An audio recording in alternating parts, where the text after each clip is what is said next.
Are you looking for a podcast about the scariest moviegoer? Then you must be thinking of another podcast. Oh.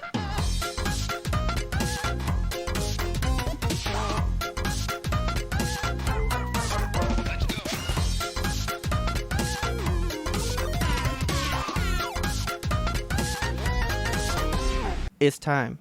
It's time. We said it. It's happening. It's nigh. It's already happened, technically. It's Primal time, man. It's doing it. It's happening. Let's get Primal it. time. So we said we were going to watch it. We failed you because Jendi decided to grace us with more. Yes. So that's failed his you fault. for all the right reasons. That's his fault. But now it is here. We have a special thing for you guys. If you want to see if you want to see this moment, yes, go check it out on YouTube. You can either listen to it here and just enjoy some audio, or you can go over to YouTube and watch this and check out pictures and shit with us. Get the full visual experience of Robert and Kelsey and Jendi. Exactly. So with that, hi Kelsey. Hi, Robert. It's Primal time. It's Primal time. Okay. I don't even know how to go about this season. Boy. This season was a lot. So we have. Season was a lot. Do you want to start with a rating? Do you have a rating? I do, and I kind of was gonna ask you the same thing. Okay. Okay. All right? You ready? You ready? No. It's still a 10. Primal's a 10, man. No, Primal is Okay. a 10. Primal is a 10. Primal's a 10. Yeah. Where the show took things, Yeah. I don't have a rating for that. It's really hard for me to wrap my head around the show, to be honest. Can we crack it open real quick? Yeah, dude. Okay. Okay, let's do this. You ready? Ready. Ooh, I wonder how cracks sound now. I mean, it should sound the same, right? I don't know. It might sound better. It might sound more rich and vibrant. All right, let's get it. Let's do it. Ooh, that had a good thunk. Oh, put way too much flavoring in this bottle of Soda Stream. You know how many Soda Stream commercials I see now? And I always think of you. Do you see lots? Mm-hmm.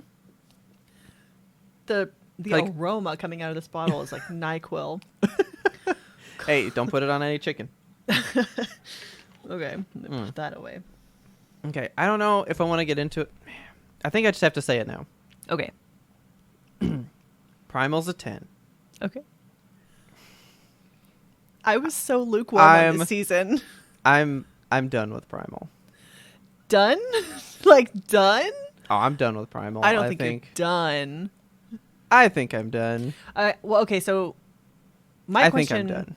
I don't know if you have an answer to this, but I don't think Primal's continuing. Like I don't think they're going to make more. I do have answers. Okay. That's why I said you're not going to like my...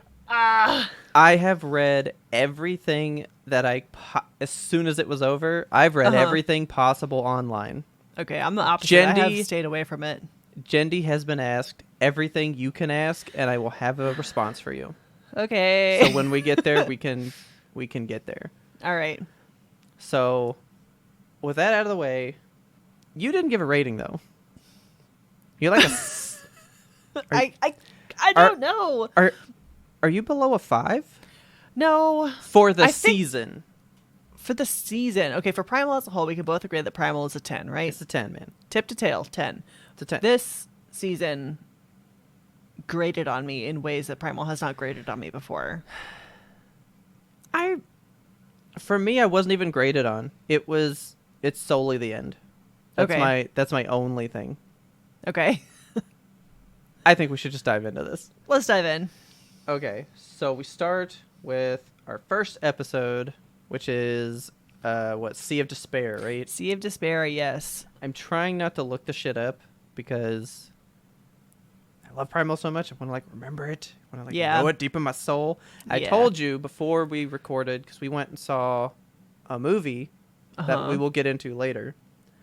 I had finished it at the time, and I told you when we recorded about Primal the first time, I was so ingrained in Primal Yes. because I'd watched it alone, made Taylor watch it, then I watched it with you. Like Right. I had literally consumed it 3 full times. Like I was familiar with those 5 episodes, you know. Yeah.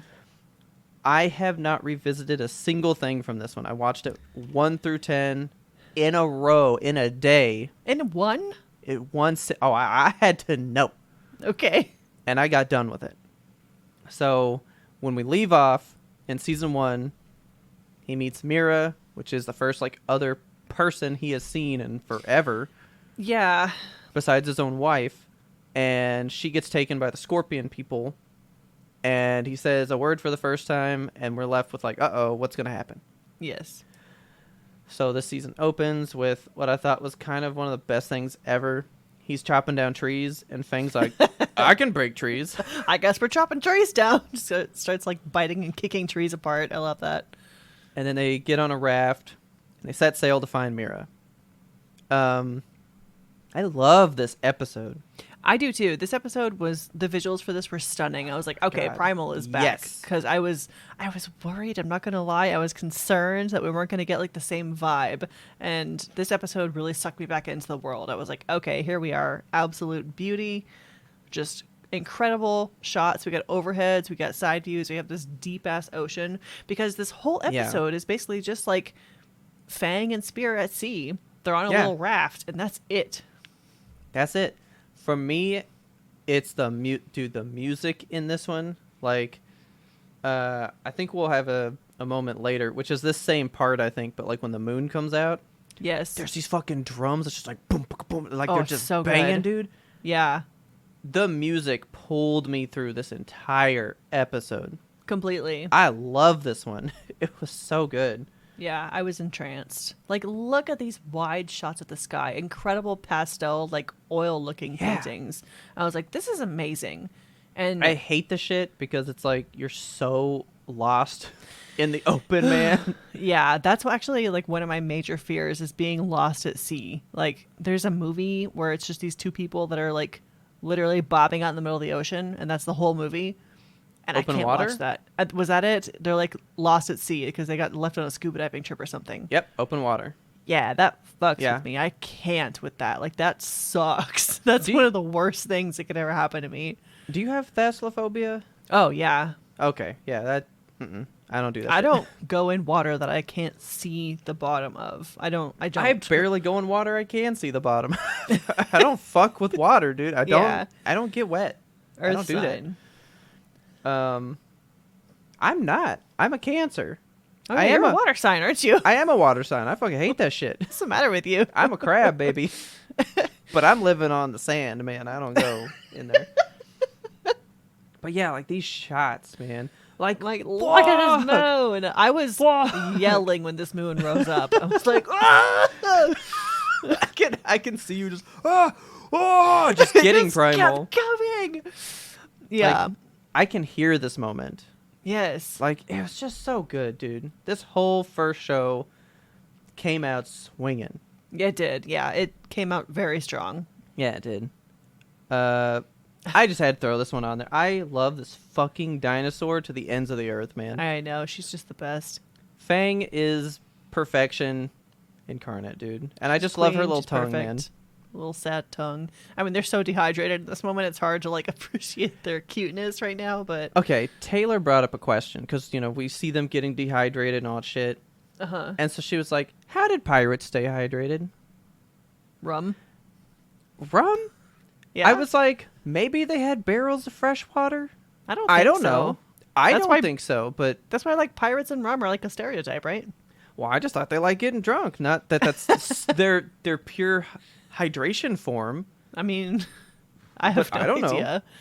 So that was a question we asked, and we never found out. But if you know, please write in. So we got just Fang and Spear, being Fang and Spear. It's so perfect. And then we fucking end with this wild shit, dude. Oh my god, did you shit out your whole heart when this shark shows up? I've seen images before. Okay. But like getting the screenshot was rough because they make sharks in movies do something that they don't do. which is what instinctually makes them more scary. Would they like fucking bum rush you? No, I know they you hate to be growl bum and rushed. shit. Oh yeah. Like the shark, like in this moment, he's going like he makes a sound. Sharks don't do that, but they do in like every scary movie. Like they make a noise at you. Funny. I've never thought about that, but yeah, sharks are just silent, aren't they? Yeah, that's kind of a thing that fucks me up about it, dude. Like I can't really look at this fool right now. He's freaking me out. Like he's fine on this screen. He's small, but this one he's big, man. Him too big. He big. Yeah, I don't like being bum rushed though. Yeah. Shit running at you is bad. That's a bad time. But like they always make noises. That was a big reason Jaws 4 was like is considered one of the worst movies. Like it lion growls in that movie. What? Yeah, it's a whole thing. Okay. But so like the shark shit's legit though, and we get a badass spear moment. Yeah, we do. You know. They don't really beat this thing. They just kind of like get washed away in the water, which sucked, dude. That's another reason I hate water. Ugh. Just the waves crashing on you like that. Yeah. Fuck that. Not a fan. No. So that's kind of where we end it. Fang is left alone on this like new island, right? Yeah, so this is episode 2 now, right? Shadow of Fate? Yes. Okay, so then they're like separated because they each wash up in different areas of whatever. Yeah. And so, you know, the whole big thing with Primal season 1 was that we got like a talking human, right? Yeah. This season is just chock full of people. I know. There's so much talking. Like, none of it's English. But yeah, they're talking. I like these guys. These guys are very nice. They give Spear like food and water and shit. Yeah. Cure his bum arm. Like, these guys are cool. And I was really into the leader dude, like the way he like makes his people slow down and like he presents them with the stuff. Like he treated that situation real good, because I'd be scared to shit a Spear. Dude, if that fool showed up at my house. When he wakes up for the first time and is like freaking out and tries to run away from these guys and they corner him and he's like a trapped animal. Yeah, when they get him down in that corner, he's just like swinging his spear. Yeah. Until they realize like, oh, his arm is still really broken and he's nothing but a danger to himself. I love how he like just tucks the spear under one arm. Yeah. The like hurt arm, and he's like trying to drink and shit. Yeah. He's so stupid. And then you wanted me to bring up this one. Yeah, I really like this scene. It was just really poignant, I think, because so Spear is being taken in by these people and they offer a meal to him. Yeah. So he's like eating with them inside and stuff, and like a little girl smiles at him and her teeth are all full of meat and shit. And he smiles back and she's like, that's terrifying, because he smiles, you know, like Spear does. Yeah. And so she walks away and he walks away afterwards. And then he shares this moment with this wolf where like the wolf is eating a piece of meat and he takes it from him, breaks it off and shares, and they just eat peacefully together. And like you can really tell that he doesn't belong in society, you know? Yeah. He's never had a place among humans. Like it's normally him and his dinosaur, and he is so lost. You literally just hit like the theme of the season. Yes. I think like that is the focal point. Time and time again is that right there. He doesn't fit. He doesn't fit anywhere, you know. I just thought this season made me so sad. This season's rough, dude. Yeah. I mean, it is not full of. There's no like bat moments. Like there's no badass moments. There's there's badass some moments, but there's no like. This season didn't. Well, that's not true either. Because I wanted to say the season didn't lean in real heavy on the mystical shit, like the weird bats and the just like bizarre enemies that they face, but then like the monkey people. Yeah. But then it goes into like the whole Norse mythology stuff, which we'll get into. But I wanted more crazy bats and weird stuff that doesn't already exist in other cultures. It is definitely a different vibe than season 1. Yes, for sure. I got to bring up this fool, man. My God. Me and Taylor were beside ourselves that there was this. he was the most stupid, cute boy dinosaur. Like, yeah, he is that total nerd boy that like the girl's like, you are so stupid. I kind of like that, you know? right. He reminds me like a little bit of Darth Maul, I think, just because of the red spikes. Yeah. But he was just a bumbling idiot of a man. Dude, I loved him. He was so stupid. Yeah, and Fang went fully like, I can fix him. She did. I know. She's like, it's not so bad. I did not have on my bingo card that Fang has a drunk one night stand in this season. Me either. But kind of a weird turn. Well, at first I was like, why is this fool showing her like plums? Like, oh, I knew right away. well, like, I was like, no carnivore's just going off and eating fucking fruit. But then like that. But he's an oddball, so he like shows her this like food that she would have never gone for, you know? Yeah, I was just thinking because there's like there's some kind of berry or something that in India, I think the elephants all like dive on this berry on the ground and eat it and they get drunk. Yeah. That's exactly what happens here. That's exactly what happens. They get so drunk. It was cute though. It was cute. And then not so cute. Oh God. We get so little time with Dinosaur Mall. This shit like hit real good for me because he's like, oh hey, like I have another place to eat. Let's go check that out. And it's the village where Spear is, and he's eating all the people. Yeah. Spear shows up, and he's gonna protect these people that, of course, have saved him. And she's like, don't touch the dinosaur. So the dinosaur's like, yeah, fuck yeah, Dinosaur Mall is important to her. So he's like, I'm going to kill the guy that's trying to threaten me. Yeah. And then she turns around and is like, but you can't touch him. Yes. I loved that whole thing because they're both like, what the fuck? I'm the dude. I'm the important person in her life. It was a lot. It was very much like bringing the boyfriend home for the first time. But in this case, the boyfriend eats your whole village. It was kind of sad watching Fang try to like, protect both her dad essentially, and then her boyfriend, her newfound love.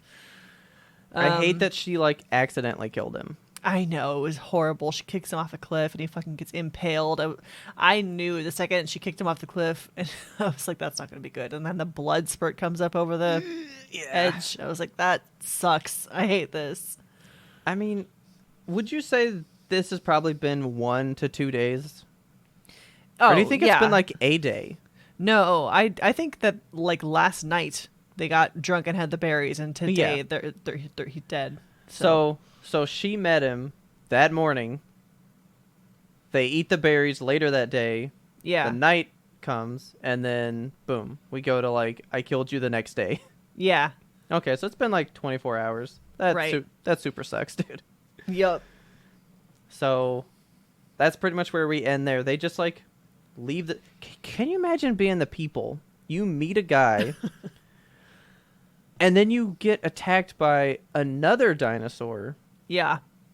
And that guy and that dinosaur leave together after protecting your people from this other one?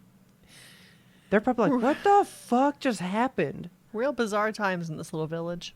Yeah, so then they pretty much walk off sad. The next one is like a whole introspective one for the most part. Yeah, so this episode, Dawn of Man, I don't want to call it boring, but I did fall asleep in it. Okay. I mean, I think it was just more relaxing than the rest of the show. I'm not going to say that I have fond recollection of, of things that happened in this one. Yeah. I mean, it was fine. This is what starts the rest of our journey as we go through this season. So Jendy's whole thing with this season is Spear's whole journey this season is showing basically the growth of mankind. Okay.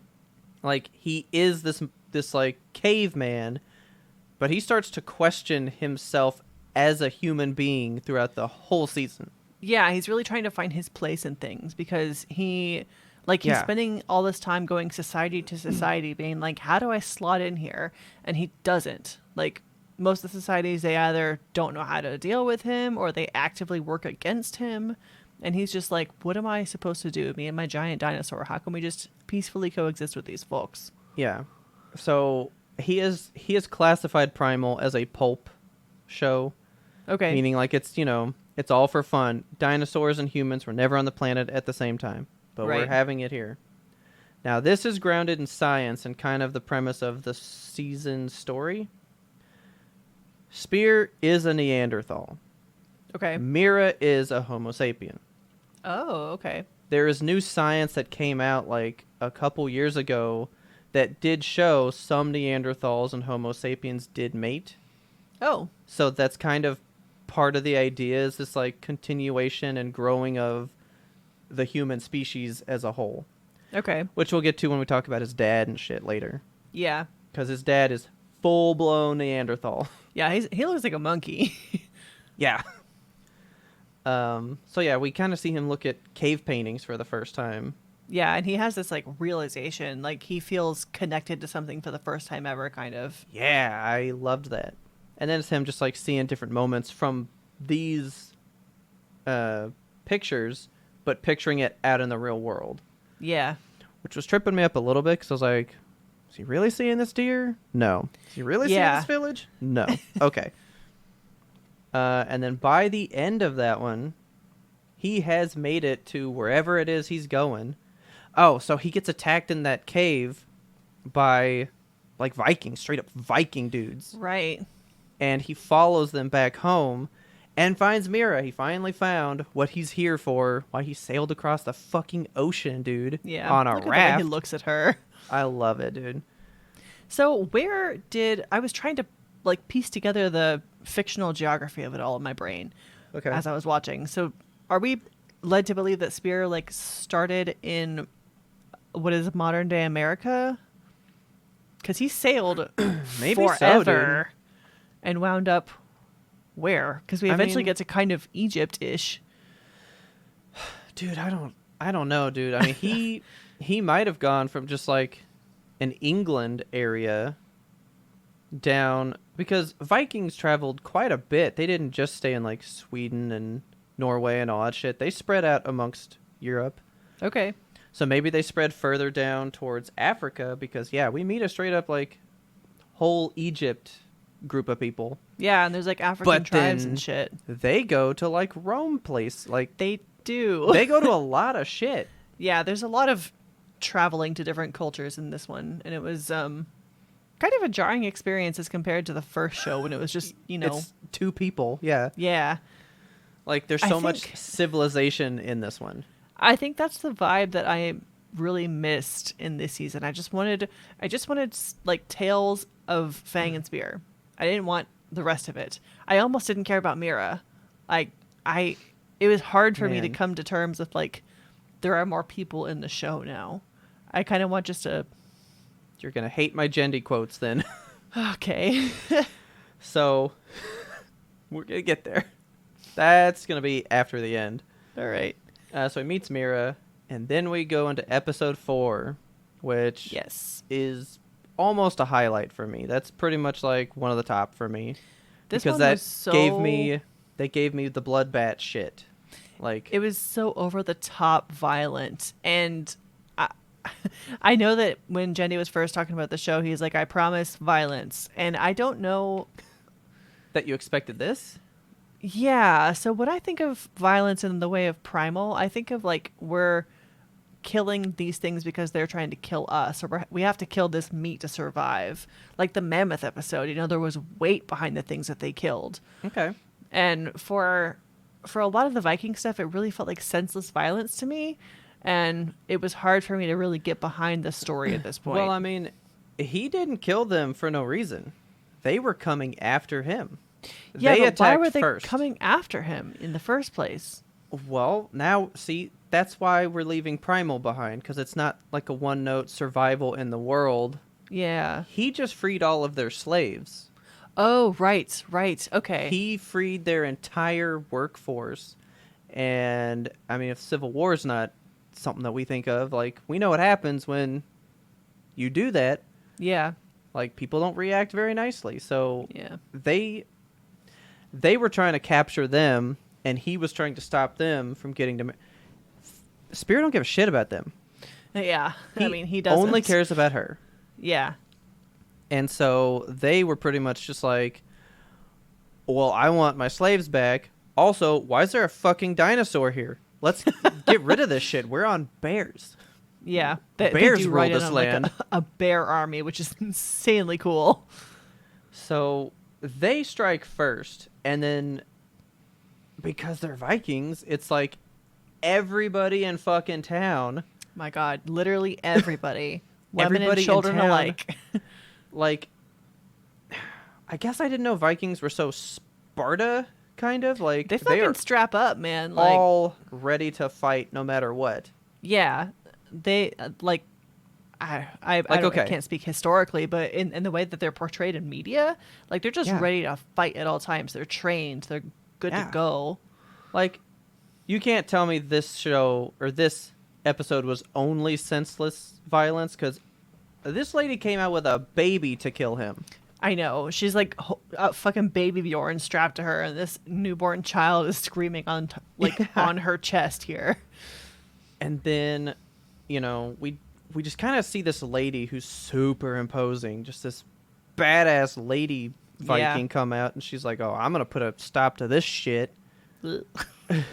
So she comes out and she gets her kid ready to fight, and this kid is fucking spear up, dude. He's got arrow skills. I was like, it's a little mini Atreus, dude. He is just sniping people. That's what I thought too.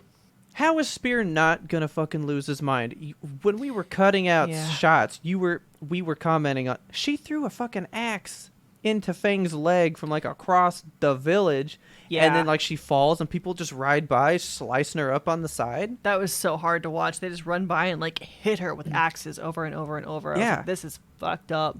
Like, they were trying to put down a threat that just randomly rolled into their village, then got rid of their workforce, and Spear and Fang are just trying to survive this, Yeah.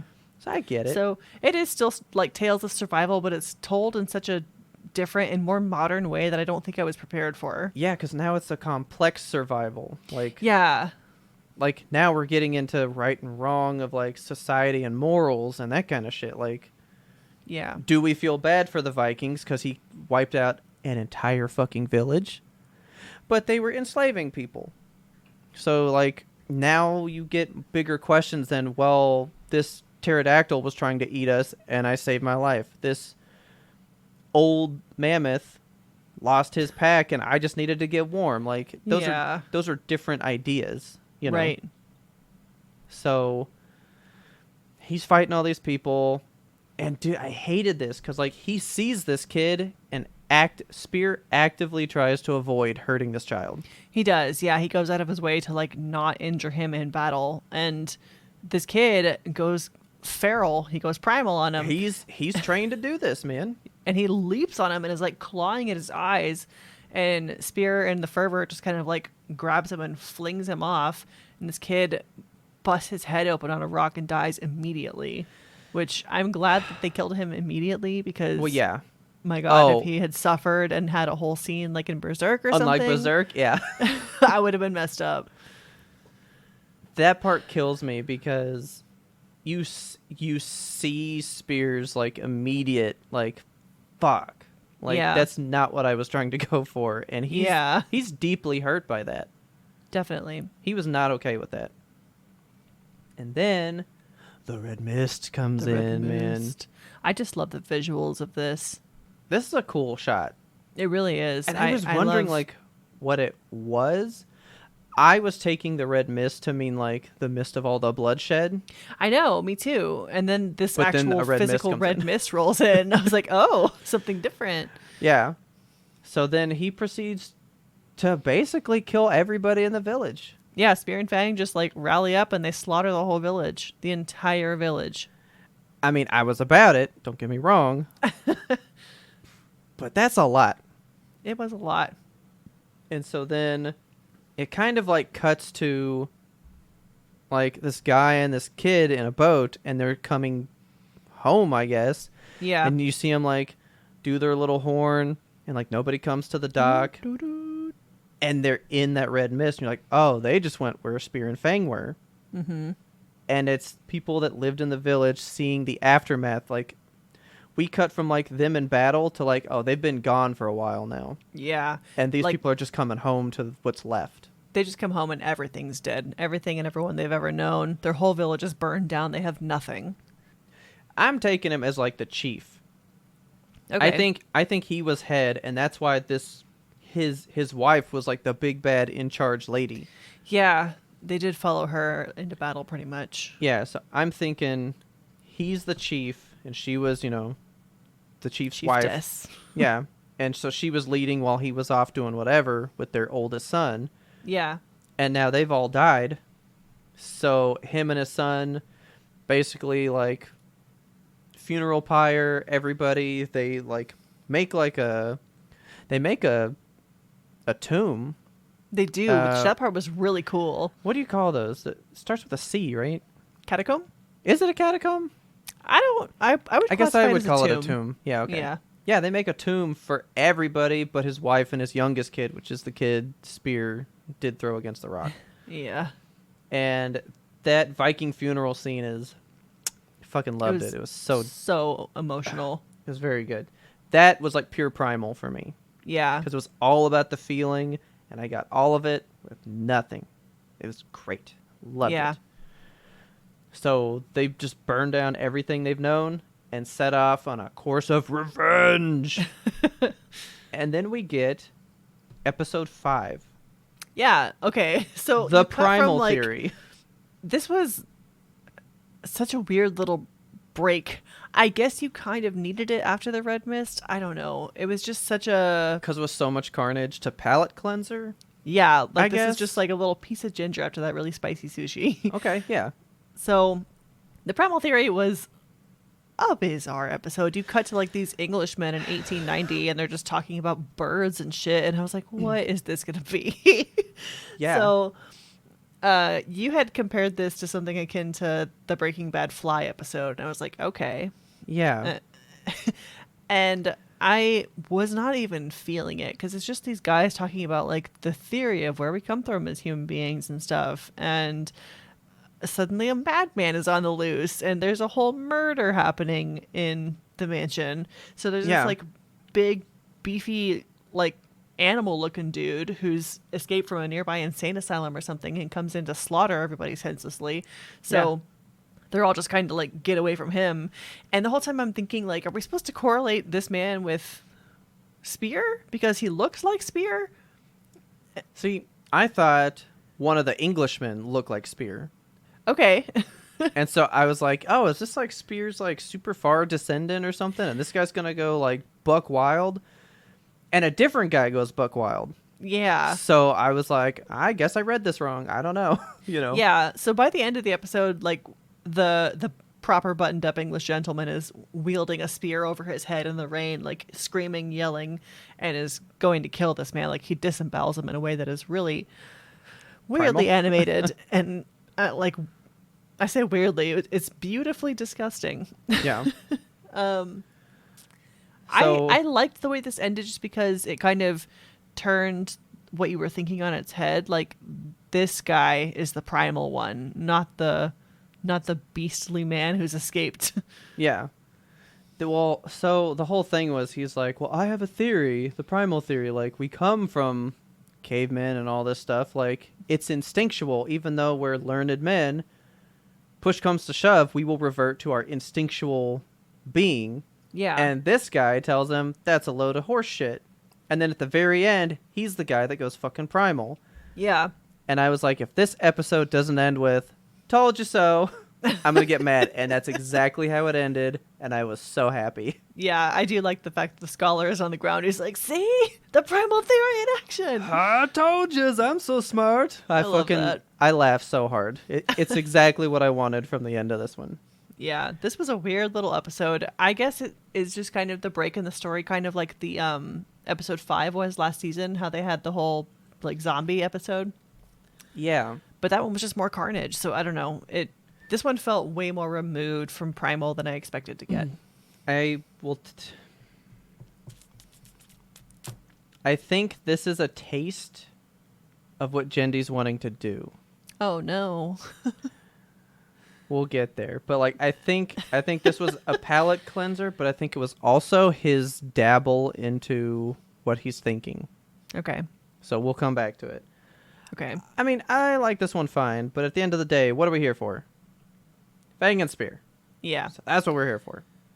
So we cut back to ye olden times. Yeah, and this episode is called Vidar, Vidarr.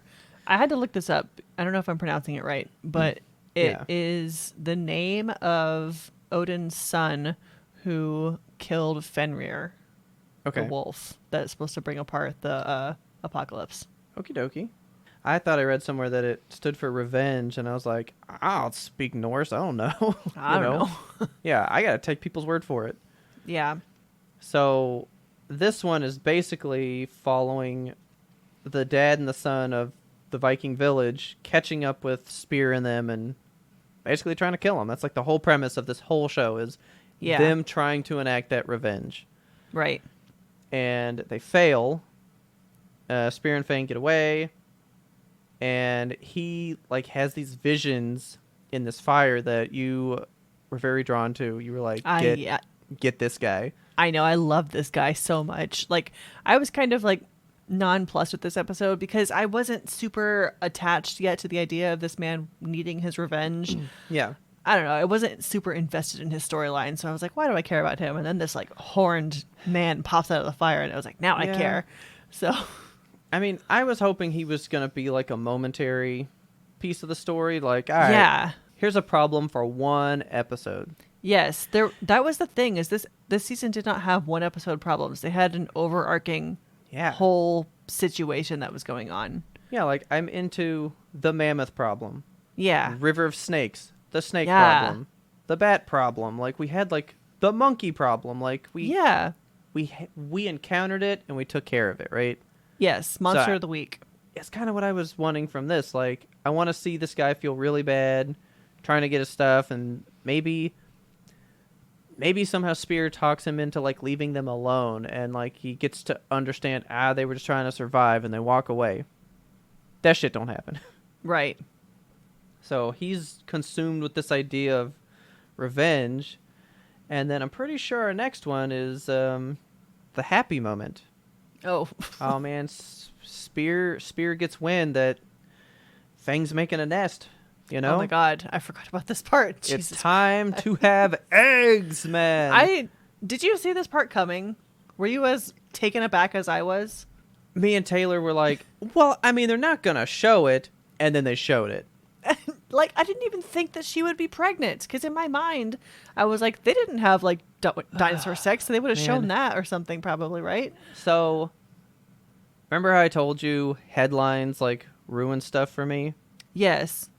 There was a headline that says, like, Spear and Fang chasing after her eggs or something. Oh my God. So I was like, oh, she's having babies at some point. So when this started, I was like, all right, cool, here we are. Yeah. So it was kind of spoiled. I think I would have been more surprised, though. But we just didn't think it was going to happen. Yeah. Now, here's why. Okay. Gendy said, you don't think you're going to see it, so I had to do it. Like, it's a soul, like, pushing the boundaries of what you think is acceptable and stuff. So he was like, oh, yeah, we had to go full cloaca. Like, like, there was no way we didn't show it. So he did it. Like, and they show it for a very long time. For several full eggs, man. Yes. Like, I had enough time with the cloaca. Can we move on? So then we get back to the father-son. They grab some pterodactyls. Yeah. And they're like, oh, we're going to take over the skies, man. We're going to get these guys. And at the end of the day, Spear and Mira take over the pterodactyls. And Spear pushes the son off of one of them. And the wax on a rock. Yeah. He really, splats. I mean, they were high, dude. They were high. They were. And I don't know why the dad didn't immediately die on impact. I mean, he hit 600 things on the way down. You'd think he would have blown apart. I was like, thank God this guy's finally going to die and we can stop with this story arc. I guess trees are so bendy, you know? Bendy Tartakovsky. Yeah, it like slowed him down enough, but still hurt, you know? Yeah. But yeah, he makes it out. And like, if this had ended here, it's exactly what I would have wanted. Yeah, I thought the dad died here.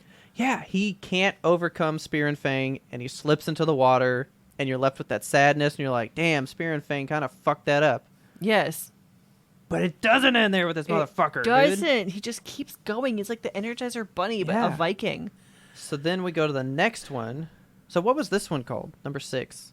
This is Vidar still. That was Vidar. So then we slip into the next one. And I love this, though. Which was... So what's the next show? This is where we start the 3-episode arc called the Colosseus. Okay.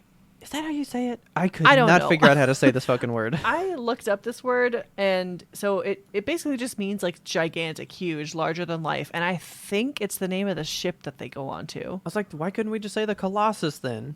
That's why I was like, Colosseus I'm not sure. Sounds cool. Okay. But no, you 100% look at like the blood trickling down the this shot is gorgeous. This is primal goodness right there. This is good shit. I fucking love this. I love the Valkyrie. It's a weird take on him, which is interesting. I like it, you know? Yeah, it's very just really pretty. That's all I can say about the shot is it's pretty. But then, nah, man. Yeah, so he's like floating up toward into the arms of the Valkyries, and then like suddenly demon arms come from below and snatch him and drag him back down to hell. Fucking pull him into hell, and he meets... I think we gotta go with this one. He meets this guy. Yes, I love this. This is so imposing. Yeah. And terrifying. The sense of scale you get here is just the same as when Spear and Fang are on the raft in the middle of nowhere. Like you zoom out and you see this larger than life Colosseus of a man. This season is huge on scale shots, dude. Yeah, it really is. So yeah, then he offers vengeance against the people that have wronged him. That shot's dope, this shot is so cool. I can't overstate how much looking at that dinosaur fills me just with giddy glee, man. I love this fucking dinosaur. I want you to get a tattoo of her so bad. I do too, man. I think I might just have to get her because she's my favorite thing, dude. She's just the best. So yeah, they give him this power, and we're gonna come back in the video format to what he looks like later because he fades off the planet for like 3 shows. But so, oh shit. Oh, this sucks. So we get to the boat thing, the Colosseus, right? Yeah. And we've had our 3 cloaca babies. Yes. So like the eggs are there. And this dude, you're calling him the Mountain. Yeah, he just reminded me of the Mountain from Game of Thrones. Like he's a mountain of a man. That's kind of what I was thinking too. Like I didn't even watch that show, but I was like, this guy's like the Mountain. Yeah. He punches Fang, and she's got all of her eggs in her mouth to protect him from this like random bunch of people that have come to get him. Yeah, I thought that was the sweetest thing, by the way. Like I know, dude. They have the nest on the boat for her. That was a whole like a fun episode kind of where they have to get the eggs into the boat, but Fang doesn't trust them to hold on to them. So there's the whole like running around like the Three Stooges. But so she has the nest on the boat, and then you just see like you can see her assessing the situation with her little lizard eyes, and she kind of just slowly, silently scoops the eggs into her mouth. Like, I'm going to take these in here to protect them for a little bit. Yeah. While all this craziness is happening around us. But old Mountain Man punches her in the jaw. 2 of them land, which, I mean, it's a show about a dinosaur and like a fucking caveman. But I was like, oh, those 2 eggs land so perfectly in the nest. Right. But yeah, and the one hits the wall. I lost my shit, dude. I know. I hate this. Like, fucking Sunnyside Up Dinosaur here. It's miserable. I hated it. Next, over this. So then we meet the palate cleanser. dude. We meet the lady. So, okay. Yeah. Well, so, what did you think about that? Like, the leader of this big, bad powerhouse of a force on the planet that is just terrorizing the globe is this lady. She is running the show. I think it's cool to see a woman in power, but I really, really hate this woman. I don't like her, dude. She has no likable qualities. She has no redeemable qualities. I mean, there's one scene where she's dancing and like kicks a man in the chest, and that's kind of entertaining. But that's about it.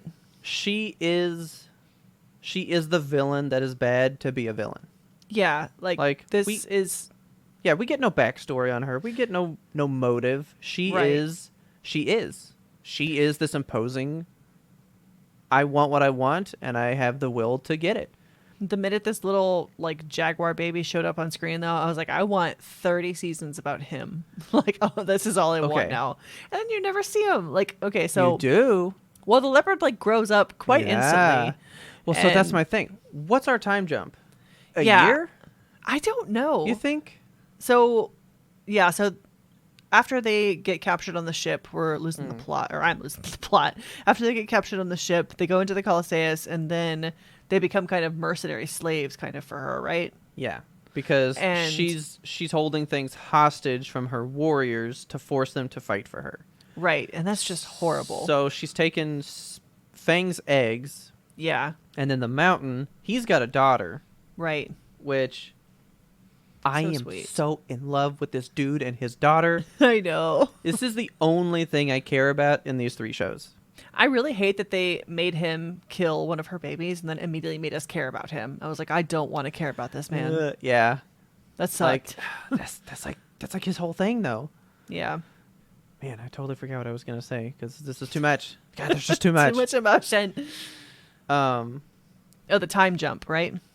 Oh, yeah. Okay, so Taylor looked up how long do lizard eggs take to hatch.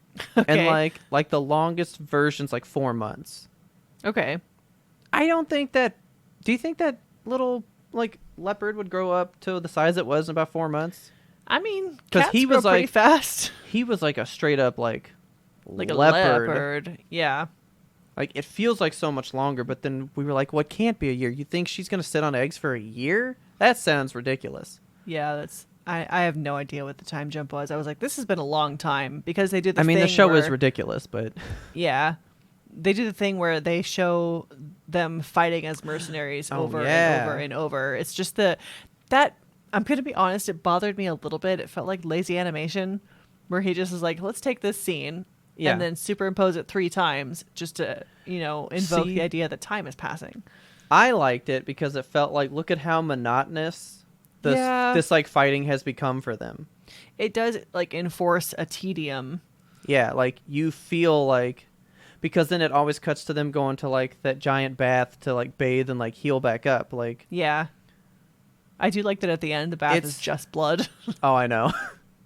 Like these fights are that boring to them. Yeah. Like, it's not a grand fight every time. It's like, yeah, I literally go out there, I do the fight, and then I'm done. So I liked it because they followed the rule of 3. You only do something 3 times before it loses all meaning and focus, right? Like, they do it 3 times. You feel just enough tedium. You feel just enough. I get the sense of how they feel. I really dug that part. Yeah. I thought it was nifty. And then, here's just another shot of her because we wanted another, like, this is her like tough face. So this is her presenting when she goes out to the people. Yeah, with her helmet on and shit. She looks like a cobra. So this part is like one of my hardest parts of like the whole season, man. Yeah, this next part upset me. So she goes to another place after we see this like tedium of 3 fights, and she goes to this village, and the guy literally is just like, take it, like, I'll hand everything over. It's just a peaceful village, and they have like baskets of fruit and fish that they've freshly harvested, and the guy's like, welcome, you want a meal? Sit down with us, have all my food. And she turns around and just walks back, points to the mountain and says, go. Yep. And as soon as he picked up like baskets of food and stuff, I was like, come on, dumbass, dude, that's not, I know. That's not what we're here for. Yeah. And so he gives her food and fish and bread and all this stuff, and she just stares at him, and you see that fear in his eyes. He's like, I know what you really want, but like, can I just give you this stuff? Yeah. And he walks back and slaughters that whole village. Because the Egyptian lady, I wish that these characters had names that we could refer to them to, but mean lady, she's like got the daughter by the ponytail, just like dangling her over the side of the ship. Yeah. Like, and kill them or I'll kill your daughter. Like, he's so nice. And I know. He smushes him. It's horrible. I hated it so much. So all I wanted was the end of that lady. I was like, this is all I want. Yeah. And so Spears had enough. Like he keeps seeing what she does to the mountain dude with the daughter, and he's like, this is so unjustified. Like, I can't stand behind this. Yeah. So he finally pieces together an escape. Yes. And he escapes. And then the eggs fucking hatch. Yes. So Mira, he gets her, she gets the daughter, eggs hatch. Now I got baby dinosaurs all over the fucking place. It was a whole, like, a situation unfolded. It is hectic. And this is only the Colosseus Part 2. Yeah. That we're in now. We aren't even in the final part yet. So it ends with them basically getting caught by this whole Egyptian army thing. And we get our first look at the kids, which are fucking red and green. And they're beautiful. So much. Yeah, we'll definitely look at them more in a minute. Yes. Part 3 starts, and Mountain Dude thinks back to when he got captured. Mm-hmm. And that whole part. I love this dude. He's like one of the most interesting things about this season for me. Yeah. I love him. I didn't want to like him. I was still upset about baby number 1, but yeah, I did grow to really care for his story and the way they crafted his narrative. I'm very invested in him. So he finally goes, you know what? I'm going to fight against her too, and hopefully I can make it out of this shit. Yeah. Saves Fang. They go on a whole bender, just like fucking shit up. He goes down to the rest of his people that row the fucking gigantic boat. Yes, that was a cool moment. Yeah, they have the fucking mutiny, and it's great. And all I want is for that lady to die. Yeah. And he picks her up, and I was like, rip her in half. That's all that will satiate me. And he just threw her off the boat, and I was like, I hate this show. This show sucks. She lands, and I go, I love this show. I feel okay. I hated her, dude. She was so bad. She deserved death. Like, look at her. I hate her. She was hurting my Fang's babies. She was hurting everyone, and not for any just justifiable reason. Like, she just wanted to conquer. She was like, it was just the epitome greed of a colonizer. It just sucked. I was finally happy. I was like, all right, cool, we're good. Then we get to the last episode. Yes, Echoes of Eternity is this last one. And I wanted to kind of pick your brain on the title of that one. Well, I know what it means now. Oh, you do? Well, kind of. Okay, we'll talk about it after, I guess. Didn't think about it at first, but I don't know. I just kind of thought it was like their journey forever. Like, I don't know. Yeah, I thought it was going to be like Echoes of Eternity, like Fear and Spang forever. Fear and Spang, goddamn it. Fear and Spang, dude. I've been telling myself this whole episode, like, don't do it. Don't say Fear and Spang. Well, really, I thought we might repeat episode 1. Yes. And lose everything again and leave them to their own again, and we're back at the beginning, like that's eternity, right? That's exactly what I thought was going to happen. We would just have like the two of them again. We're gonna get there, man. Because now we're into a show that I kind of fully dislike. I'm not into this one. Oh, the episode ends with Mr. Demon Man just like marching across the ocean, which I thought was a very cool shot. He's just like, steam is rising up from his feet because he's a lava monster now. I'm gonna sell him for you big time. The lava monster guy? Yeah, you ready? Okay. He's totally It Follows. Like, he straight up is beelined onto to Spear, and he walks in that direction. Yeah, he totally is. He is the snail coming for our souls, man. So we get to Echoes of Eternity. Look at these fucking babies. We just get time with these stupid little idiots. Love these dinosaurs. Did you notice that the girl has Fang's gigantic fucking fang? I didn't. Oh my gosh. That's like a female trait, I guess, in this dinosaur or something. Cute. And then he has the horns like his daddy. So yeah. And it's interesting because the heads are swapped, because she's got the red head and he's the green head. I fucking love these kids, Fang dude. Green? I've always thought of her as blue. I've always pictured her as like a greenish blue, but a bluish green. I always went with green as my top color. Okay. So we get these kids, beautiful moment with them that I love so much. They're so cute. We get a full-on Mira backstory this whole show. Yeah. She was literally a slave. I mean, she was living in her place, and these Vikings just came, slaughtered people, and took the ones they wanted to make work. You know? Yeah. Awful shit. But I loved... There's a lady that's like her best friend. I kind of thought it was her mom. Oh, really? But I wasn't sure. And she catches an axe to the back. Yeah, and survives? Yeah, because then we meet her later in a waterfall, and she's got that giant scar, and I was like, that lady's dope! Oh, I didn't even notice the scar. Oh, yeah, she's got her whole back is just a giant gash. Amazing. Healed up. Yeah, she took an axe to the back, is still around. That lady is awesome. So I kind of thought that was her mom. But I don't know. I think it's just her bestie. I think so. More babies, dude. I love this shot. Like, this right here is all I need. I could eat that for breakfast, lunch, and dinner. This is all I need. Even if this had ended, like, around here with just they lived in the village, life was good. And they were happy. I would be fine with this show, right? But, yeah, so we come so far in this shot. You're almost making me say it. Fang, not Spang.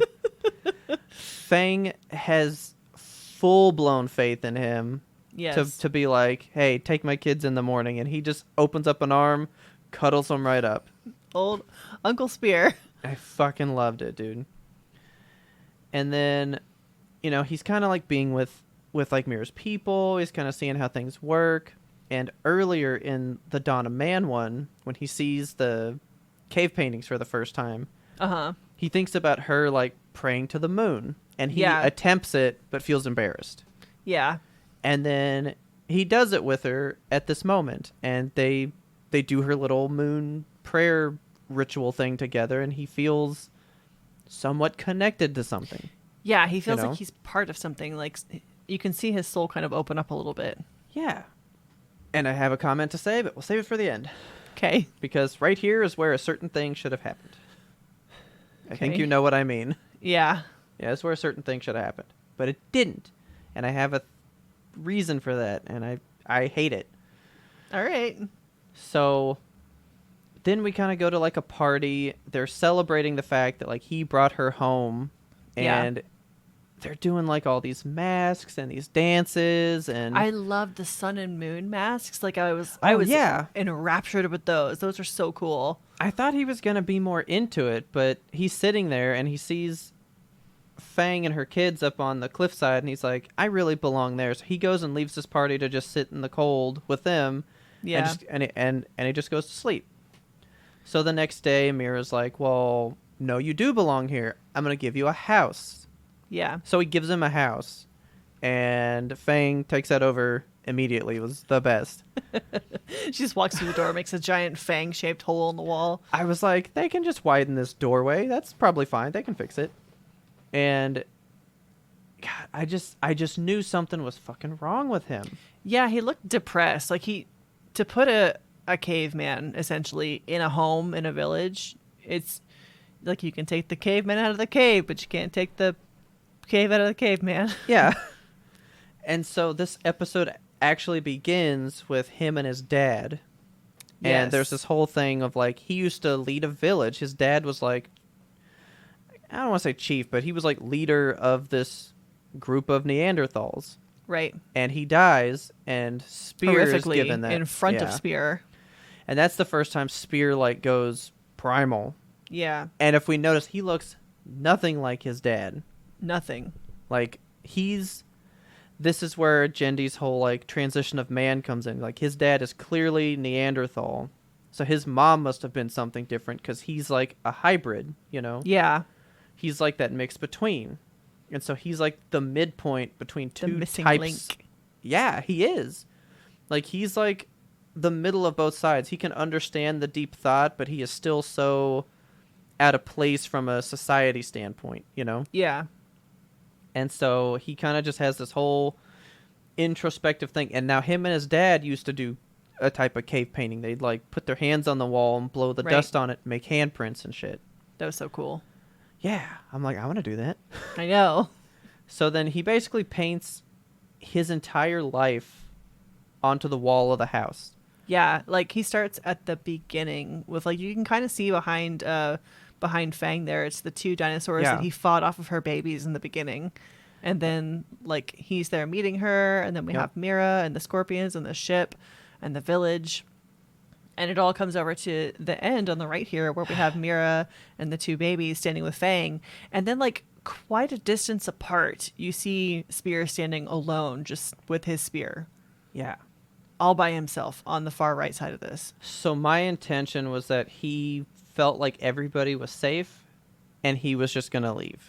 Like, I thought he was just going to kind of like slip out in the night one day and just be gone. I kind of took it as, I think we have a shot here of Mira, right? Yeah, So Mira sees comes in, she sees it. So now this is the first time she has really learned anything about him. Yeah, so she doesn't know shit about this dude. And so she looks at the cave paintings for a very long time and turns to look at him, and she has this look in her eyes. And the way I read this moment was that she was seeing him standing so far apart, and she could tell that he felt like he did not belong. 100%. Okay. I didn't take it that he was leaving, just that he felt isolated. Well, I thought that the community all around him. But I did feel like that meant I'm going to go be alone.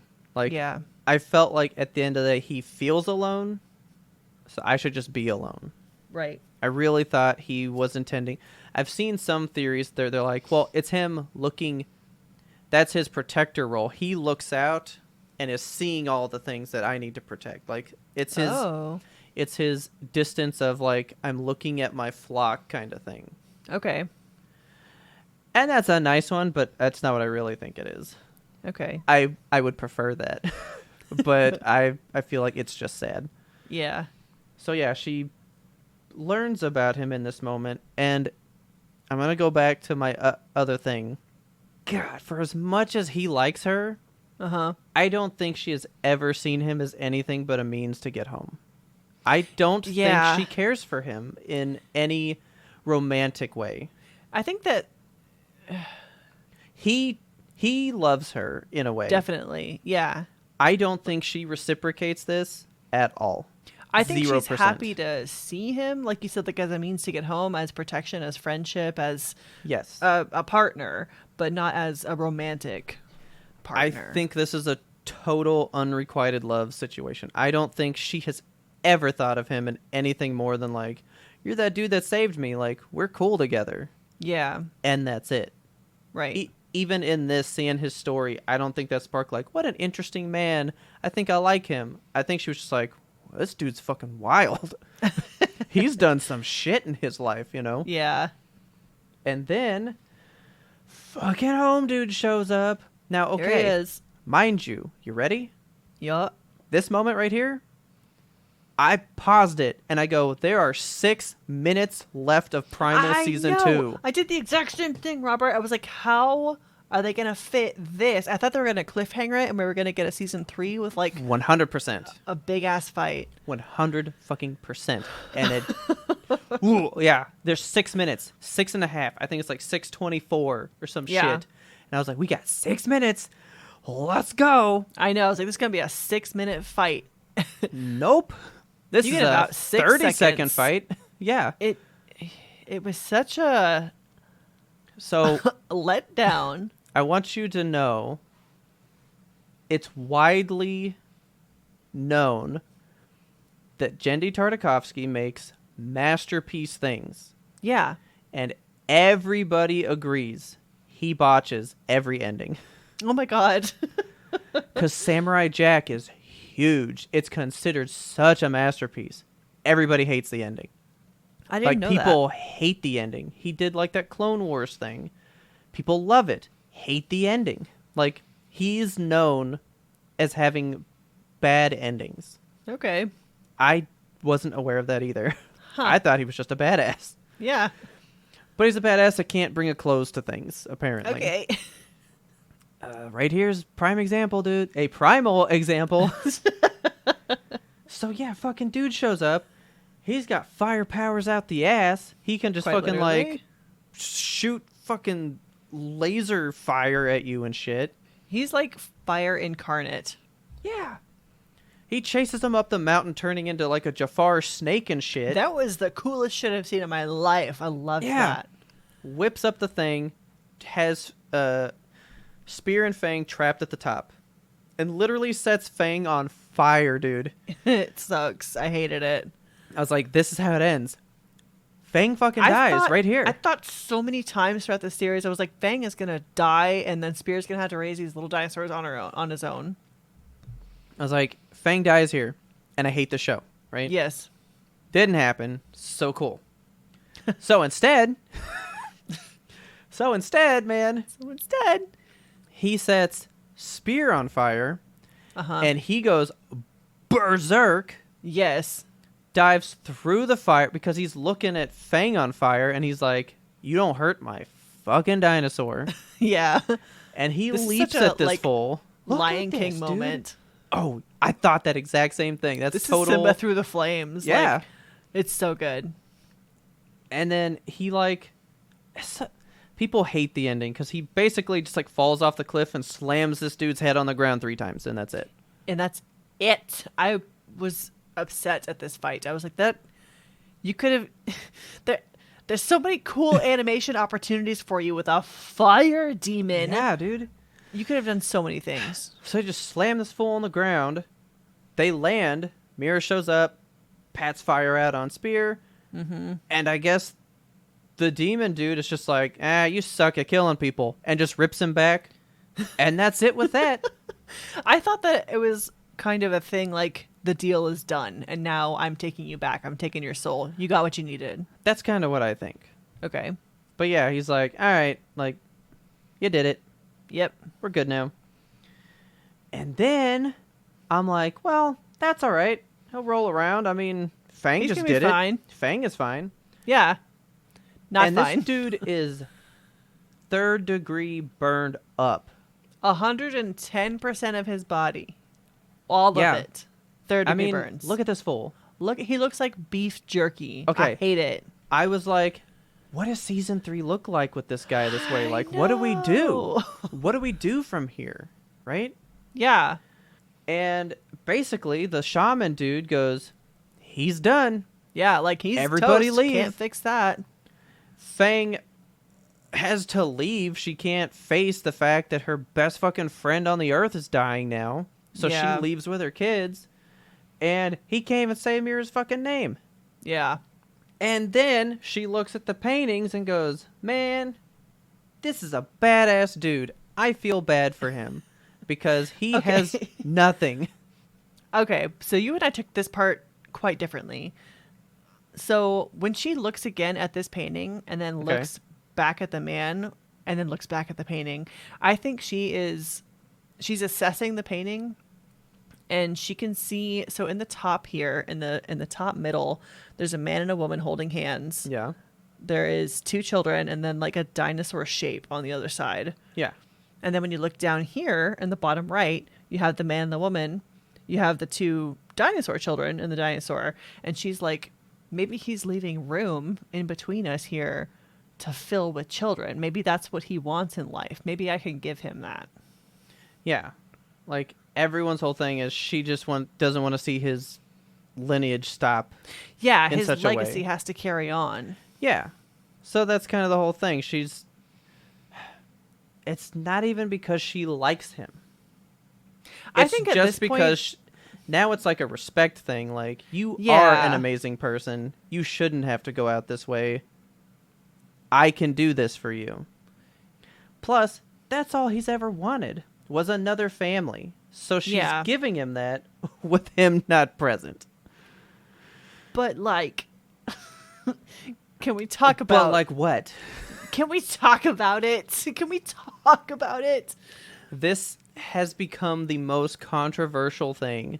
I hate this. Because remember what I said about the moon ritual? Yeah. We can bone right there, man. Honestly, that is a much more romantic time. And this can happen so many times beforehand. But I think it can only happen here because she never cared for him in that way. I guess it took all of this death to make her see what a fine man she had in front of her. I don't know. Yeah. I'm not mad at Mira. I'm mad at the audacity of the writers being like, let's have a sex scene between this fried skeleton. Did you just say writers? You mean Genndy Tartakovsky. Is it just Genndy the whole time? Yes. This is this man only. He exists this show. That's it. Because the credits had a few more names, but I don't remember what roles they play. But I guarantee he came up with this. I hate the fact that she's like...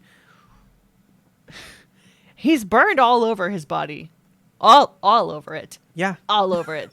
There's There's not a single way in hell this man can achieve completion in this state. Yeah.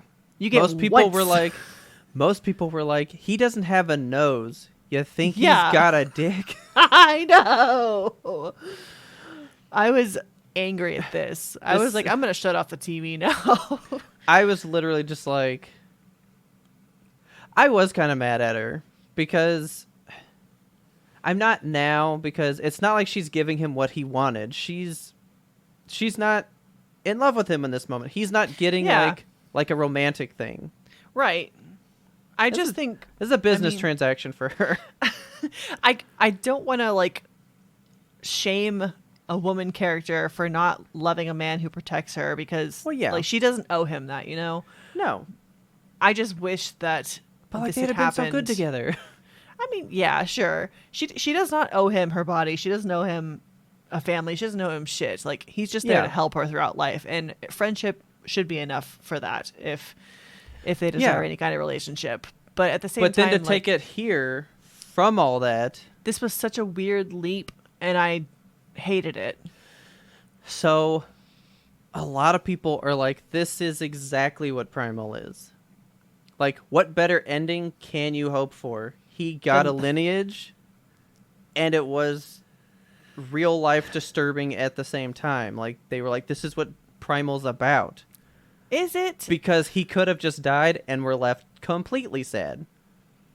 And I'm like, is that better? I don't think so. Because it could be.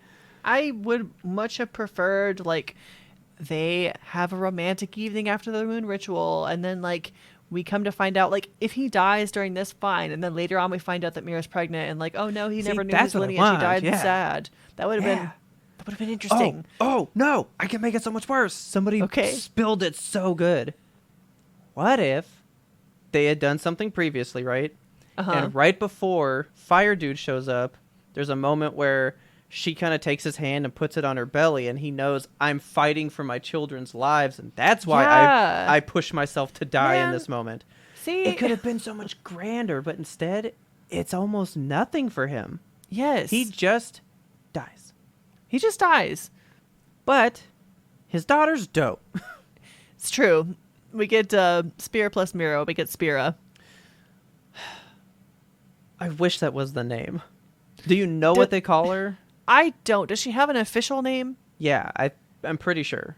I'm legit upset if it's not Spira, honestly. Like, it was right there. Her name is Dagger. Why?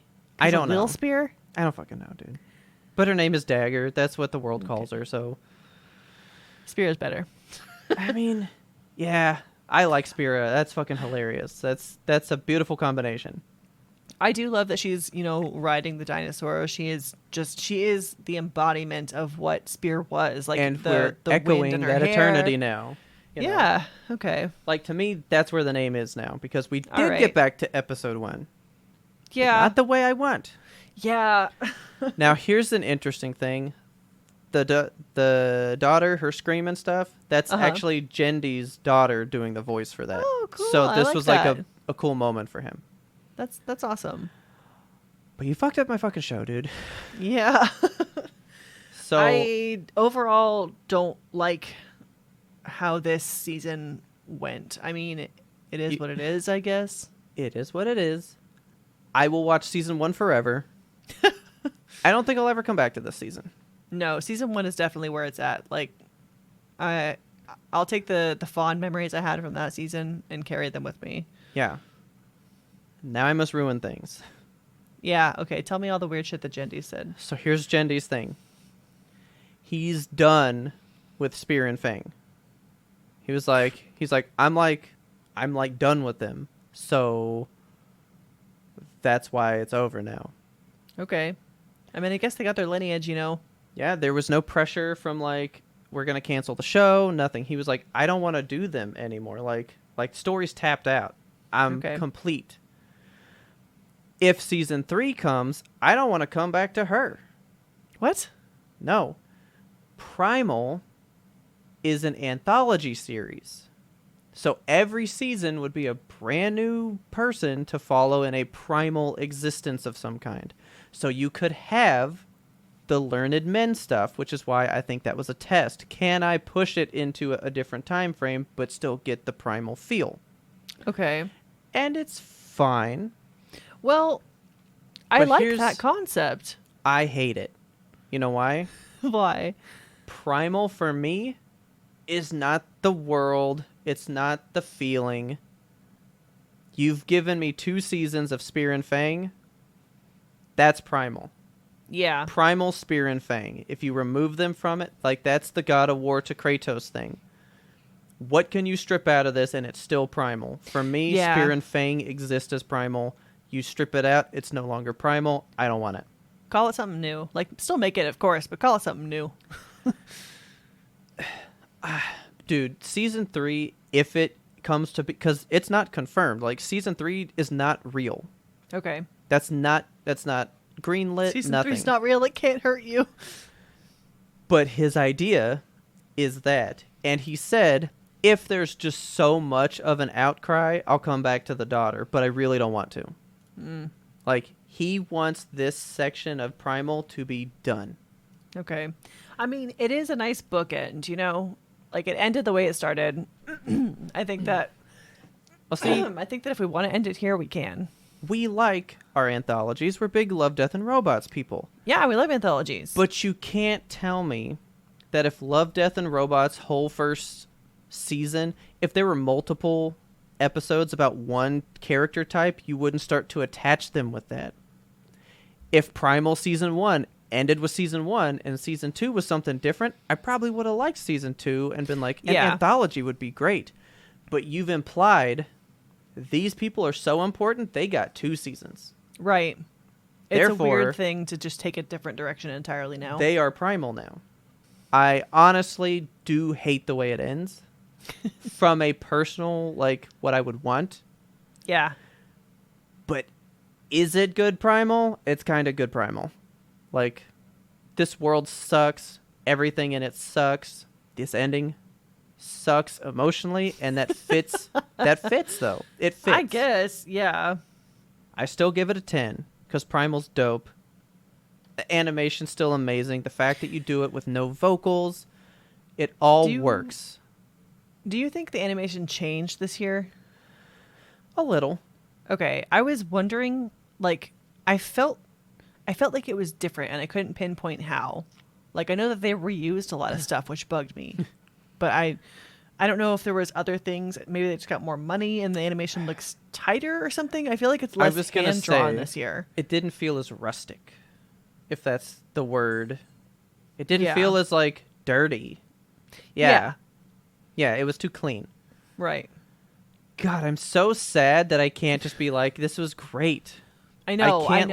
I can't like glowingly be happy about this. I'm happy or not happy because I was not happy, and I was worried that I was going to come in here and shit on your dreams. I was worried that you were going to be happy, but I was like, there's no way she's happy. Thank God we're both disappointed. Oh, I think that is the word. And you know what? Sometimes that's worse than being mad. Yeah. I'm not mad. Just disappointed, Jindy. Yup. I remember I even showed you he drew Spear in Dexter's laboratory back in the day, and like, you're done with him in 20 I know, episodes? like, this character's been living in there, you know? I guess now he's got him out. And he really wasn't living that much in there, I guess, because you're saying you're done? Do you know how many more adventures this fucking duo can go on?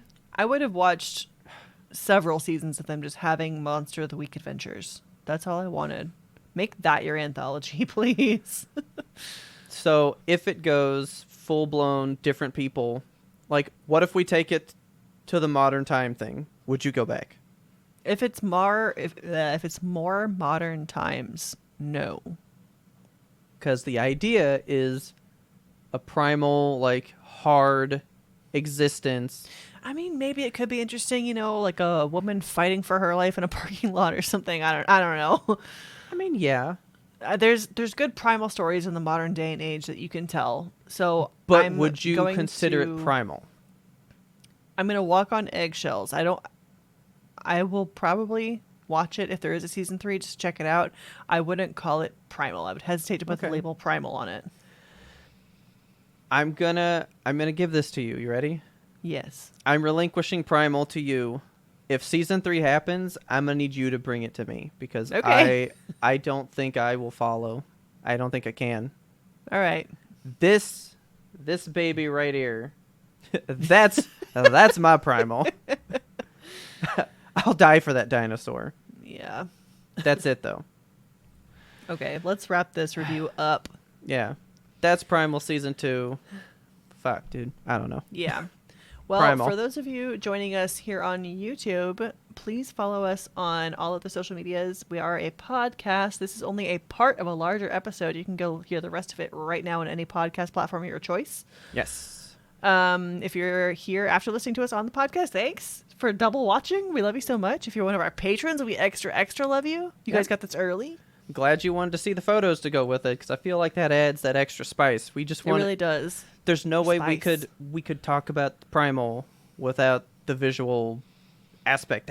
That's the idea. So yeah, wanted to try this little thing out for you guys. So yeah, if you're listening to this on the podcast, get ready to hear some more stuff. Yeah, more segments. Right. Ahoy! Right. Okay. With Primal out of the way. Would you like to take an ad break? Yeah. That was beefy first half of the episode. Of course it was. It's fucking Primal. That's our shtick. It's what we do. Oh, you brought up meat. You know what I had? What? I had meat floss. Ew. You ever had meat floss? What the fuck is meat floss? Meat floss is the shit, man. I hate this word. Okay. So you take meat... you boil it for like a long time, right? So it becomes like insanely tender, and then they literally just take a fork and like scrape it, like and pulled get pork. Like, yeah, but finer, and then you like dry it. You like bake it really quickly, so that it like kind of dries it out, and you get this like meat floss, like right? a nest of meat. Yes, it was so good. The concept of it is really hurting my brain. All right, guys, if you enjoyed that little bit of the pre-ramble, you can get that full bonus episode by going over to patreon.com/YMBTOAP and signing up to be a patron. We love you guys so much. You make the show go. You are the fang to our spear. But hopefully but hopefully we don't die out. If I hate that. If you want to be the ultimate supporter, though, you can go onto the Yimtope Apparel store and get you some Yimtope gear. Kelsey's rocking the ever so awesome Every Monday truck. Fucking love that truck. He's so Brings cool. The Yimtope right to your door. Wintertime is coming. Make sure you go get yourself a hoodie, zip up, or pull over. We got different... cozy. Yeah, we got all kinds of colors, designs, so go check it out. And again... that link is in our show notes, so get on over there and grab you something. And again, to you supporters, you guys rule. You literally rule. We love you guys so much. Let's get you on back to that regularly scheduled content. So, you told me that there was more Love is Blind. Yes. And I just want you to know, I hate that fucking show. Oh because my God. I turn so rabid when I watch it. I do too, man. I turn into a different person. I absolutely hate discussing drama shit. Oh, me too. But I will do it for 6 hours over a minute of footage on that show. I know. I don't even know what to talk about. So I guess we don't want to talk about like the sequence of events. I feel like we just got to talk about the people. I want like you to things that have happened. Okay. I want to talk about Shayna and Shane meeting up again in that coffee shop or in the bar, I guess, the bar that her new fiance owns. Oh, at the end? Yes. So he's wearing a hoodie. Did you notice? He's wearing a hoodie that says I don't love anymore. It says I don't love you anymore, but the like anymore and don't are kind of in black lettering, so you can't see them. Yeah. So it just says I love you, and I'm like, what are you doing? What is this a message? But they had a conversation. They're like, everything we do is supposed to be like riddled in messages and stuff, and people don't realize that we're just people, and we're not actually that deep. So I don't know what to believe. I'm trying not to overanalyze them because I hate them because they're such that like popular kid group. Like, well, it doesn't matter if people say stuff about us because we'll just do whatever anyway. And you know what? I know. Let's stir more trouble anyway for fun. Make drama. Let's take a photo together in this bar where we're kissing each other on the cheek and just post it for laughs. Like, let's like dig the knife in for fun. Yes. Do you think Natalie is telling the truth that there were like illicit messages between Shayna and Shane on Instagram? Yes. While she was with her new fiance? Yes. That fucks me up. But, so here's my whole thing with this whole 3 shows. Ready? Uh-huh. I have things to say about everybody, but a critique following right behind. There is almost nobody that I can be 100% behind. Except for Deep T? Nope, I'm mad at her too. Why are you mad at Deep T? I'm mad at Deep T. What's wrong with Deep T? I mean, I'm not mad at Deep T. I'm just like upset. There's like the testimonial thing, right? Yes. And she straight up says, I want Kyle. I am all about him.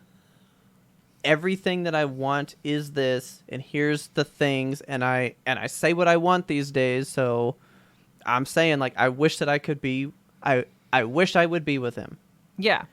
And then it's him going like, I think I like you and want to take this further, and she goes, that's stupid, and then says no, and I was like, you just said, woman. And I know they like kind of get okay. They do get together because they have the whole scene on the balcony where he's like, "Want to be my girlfriend?" But she's like, "Okay." What do you know about all of this? I mean, is there more to know? Yeah, they're not together. They're not? No, she broke up with him. What the fuck? Okay. Yeah, like I can't watch this show anymore. Taylor. Okay, well, season 2 alone is just really bad about this. Okay. Absolutely, which you know now, absolutely nobody from this season stays together. I know. That's the one reason I wanted you to watch this is because here's the thing. I knew that going in. You knew that? Oh my god. Yeah, I knew it. That. So I was like, I hate all this. God, I hate this. I was so like hopeful for Ayanna and Jarrett because they have that whole like come to Jesus meeting with both the parents, and Jarrett's like, I'm going to get my life together. I'm going to stop staying out until 7 a.m. drinking with my buddies. And Ayanna's like, okay, I'll move back in and trust you. And they have that picnic on the living room floor with a little wedding cake. And I was like almost in tears. And then like immediately after that, it cuts to a final like screen. Just and it's text. Like, yeah, just text. And it's like, they broke up. Yep. And like, that's it. That's the whole fucking show. Oh, yeah. Danielle and that one dude? Yes. Done.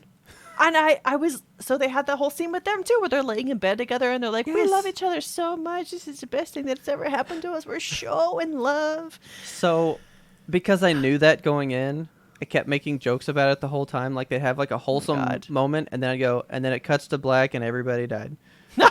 Because I knew like all of it went to shit somehow, but I thought I'd see it go to shit. And then they don't. They make you think it's good so that if you turned away, you'd miss that text and go, life was still good. You know? God, if I had just shut the Netflix off 5 seconds earlier, I would be fine. If you can't read, this show's fun.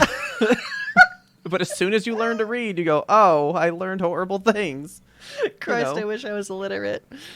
So, okay, yeah, so that's why I'm mad at Deep D, because I said, no matter what I say, I have a caveat to all of it. Yeah. Her whole thing was she didn't want to lose that friendship. So I understand. Sure. But you said you wanted it, so don't tell him no. I don't know, man. These people make me so angry. I'm going to watch season 3 and I'm going to get just as angry. Are they all rich? Like, come on. They must be, right? All these guys are super rich, right? They've got to have just stuff going on. I don't know. Yeah. Okay. Season 3 is like in like a couple weeks, right? Is it really? So, okay. Okay. I'm watching it, right? Uh-huh. And as it starts fading out, it does like the overlay for Netflix, and it goes, "Hey, new episodes October 19th." So I think season 3 is on the 19th. Fuck. Okay. I'm gonna verify that real quick. But like new shows are then, so I was like, "Oh fuck, is that season 3?" What a mess. Yep, season 3 is on October 19th. All right. No. What? Okay, it's 4 episodes on the 19th. 1, 2, 3, 3 more a week later, and then 3 more a week later. Okay, that's weird. Yeah, so they're splitting it into 3 sections. So they'll probably have like the pods, and then like the trial phase, and then all the marriages. Marriages, yes. Yep, we're watching this fucking religiously, man. I want one couple to stay together. I hate this show so much. Season 1 did have it, though, Did they? Yes, season 1 still has the one couple that's together. Well, 2 couples. The crazy woman and the army man. Or no, she was like a tank mechanic in the army or something. Yeah. See, dude. Okay, hang on. I have Love is Blind pulled up. What am I doing? I have all their names right here. You're going to Google. Yeah, I'm like opening a new tab to Google more names when it's all right here. Google's like, are you okay? Okay. Amber. Yes. And shit. Barnett, yeah. So they're still together. I can't remember Lauren and Cameron. So are they the ones that were like super sweet? Yeah, the white dude and the black girl. Oh yeah. The interracial couple. They're still like top tier favorite. They are the most perfect. Yeah, they're still together. I did not like that they brought in like Sal's new girlfriend. I was like, I'm not interested in her. And it just created drama at that cool 80s party that I wanted to be at. I loved Jessie. Oh my god. She was over the top. Thoroughly loved her. I thought she was amazing. I was sad to hear about how Mal was like not as pristine as we thought. I'm not bothered by that part because I don't think anything happened.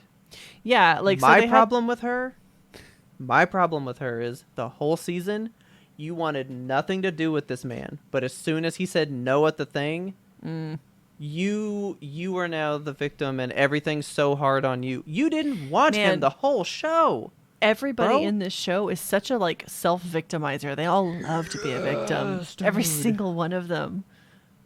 Oh, poor me. Hate it, dude. They bring a situation upon themselves and then they're just like, oh wow, what am I to do? How did this happen? Yes. You did it. Mallory didn't want him. Yeah. And he has somebody new. That should be the end of that.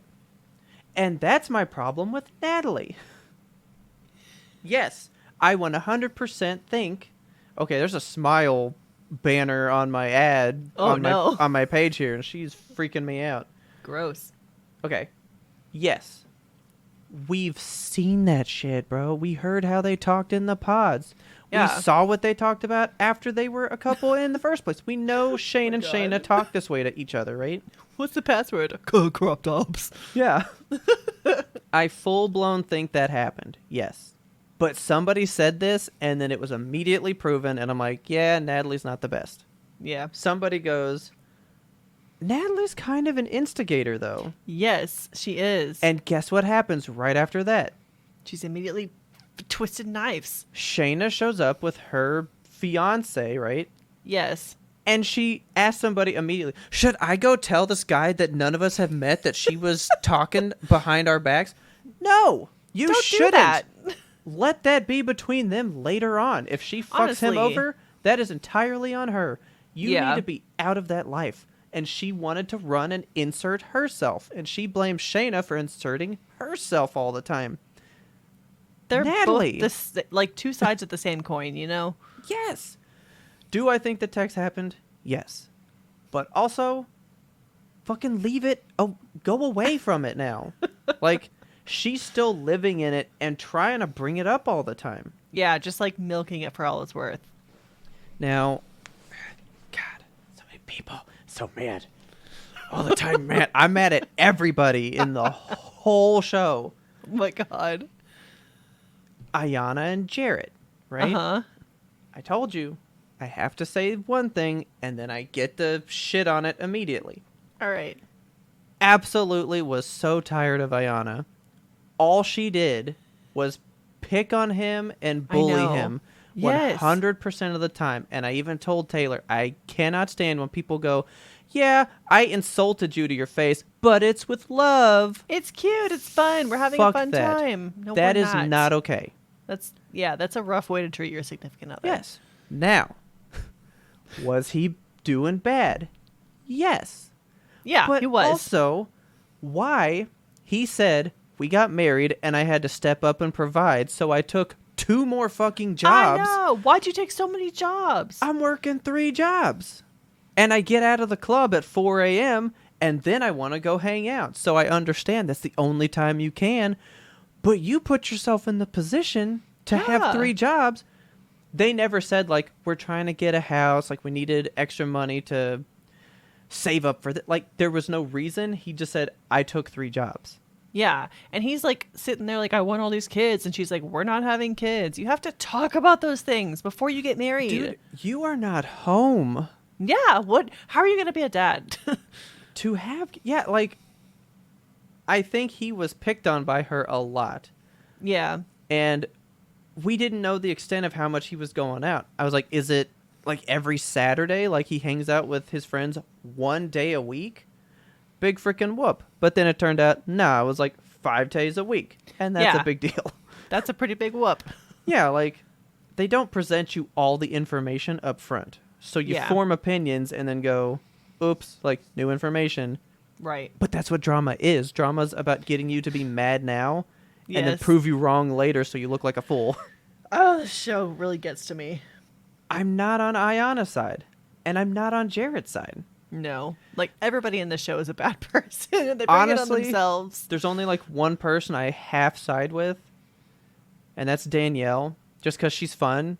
And that dude won't eat sushi. Oh, My God. You're gonna bust my teeth out with a fork. Like, fuck I off, did feel dude. he clearly has, like, a phobia or a situation about weird foods that he doesn't know, and to like blindfold him in and force feed him food that he doesn't like. He watches Netflix and scares himself into germophobia shit. Like, come on. It's not the same. Oh man, I just felt bad. Like, I can't imagine blindfolding Richard being like, here comes the sushi. He would vomit and hurt himself. But like, that's the thing. If you like honestly don't like it, that's a different opinion. His thing was like, I'm just not going to even indulge. I'm not going to ever try anything other than what I know. Yeah. That's try. Like, I don't like coconut. You can't get mad at me because I don't like it. I've tried it 1 billion times. It's not like I just go, ooh, no, it looks funny. No. He is more fun than I remember from like the real show. He did seem like a real, like, stick up his ass kind of dude in the actual show. And I thought he, like, really kind of got into her swing with things. Yeah, they seemed like they had blossomed as a couple. I'm like, why did y'all break up? What happened? That's what I don't understand. See, like, I just shit on him for not wanting to eat food and being a picky child, but I'm also like, he's a dope dude. Like, like, I'm not one way or the other. Yeah. Like, except for Jessie. Love Jessie. She's great. I did love her outfit that she brought to the 80s party. I did say to Taylor, though, when she first walked in, I was like, opposite of Friends, I was like, could you be wearing any less clothes? This is a very brave outfit. Both times. Yeah. When she got there and the costume party. Yeah. But I liked her. And very confident woman. I didn't think she was trying to rub anything in Mallory's face with their conversation. Like, she specifically made a point to take her aside and be like, I hope that I'm not trying to come in here and take your man or anything. I just want to be friends. Yeah, like, I didn't think anything bad of her. Yeah. I thought she was, I did like her. Yeah. And talking about liking people. See, this show makes you go all over the place. It drives you insane. Ayana and Jared's parents. Uh-huh. Both sets of parents. Love them to fucking death, dude. Yeah. What a good conversation was had at that table. Nobody like blamed or got mad. And there was no judgment. Ayana's own mom is ripping Jared a new one. And she goes, And you, little miss, don't think you didn't fucking do anything. Yes. There's two sides to every story. Oh, her mom's... Yes. And I love Jarrett's dad. He's the sweetest soul. I loved that conversation. I was like, that was a healthy conversation. I know. I loved it. I can't imagine having that kind of a conversation that is that open with your family. I don't know. Yeah, like, that was literally no judgment. It was... Dude, like... Jarrett's own dad wasn't like, well, just stop drinking. He's like, what drives you to it? Like, yeah, he's like, why do you think you drink? Yeah, it was a conversation. Yeah. It wasn't a blame. An attack. Yeah. That was amazing to watch. That was like my favorite part, I think. Yeah. Healthy relationships were on display.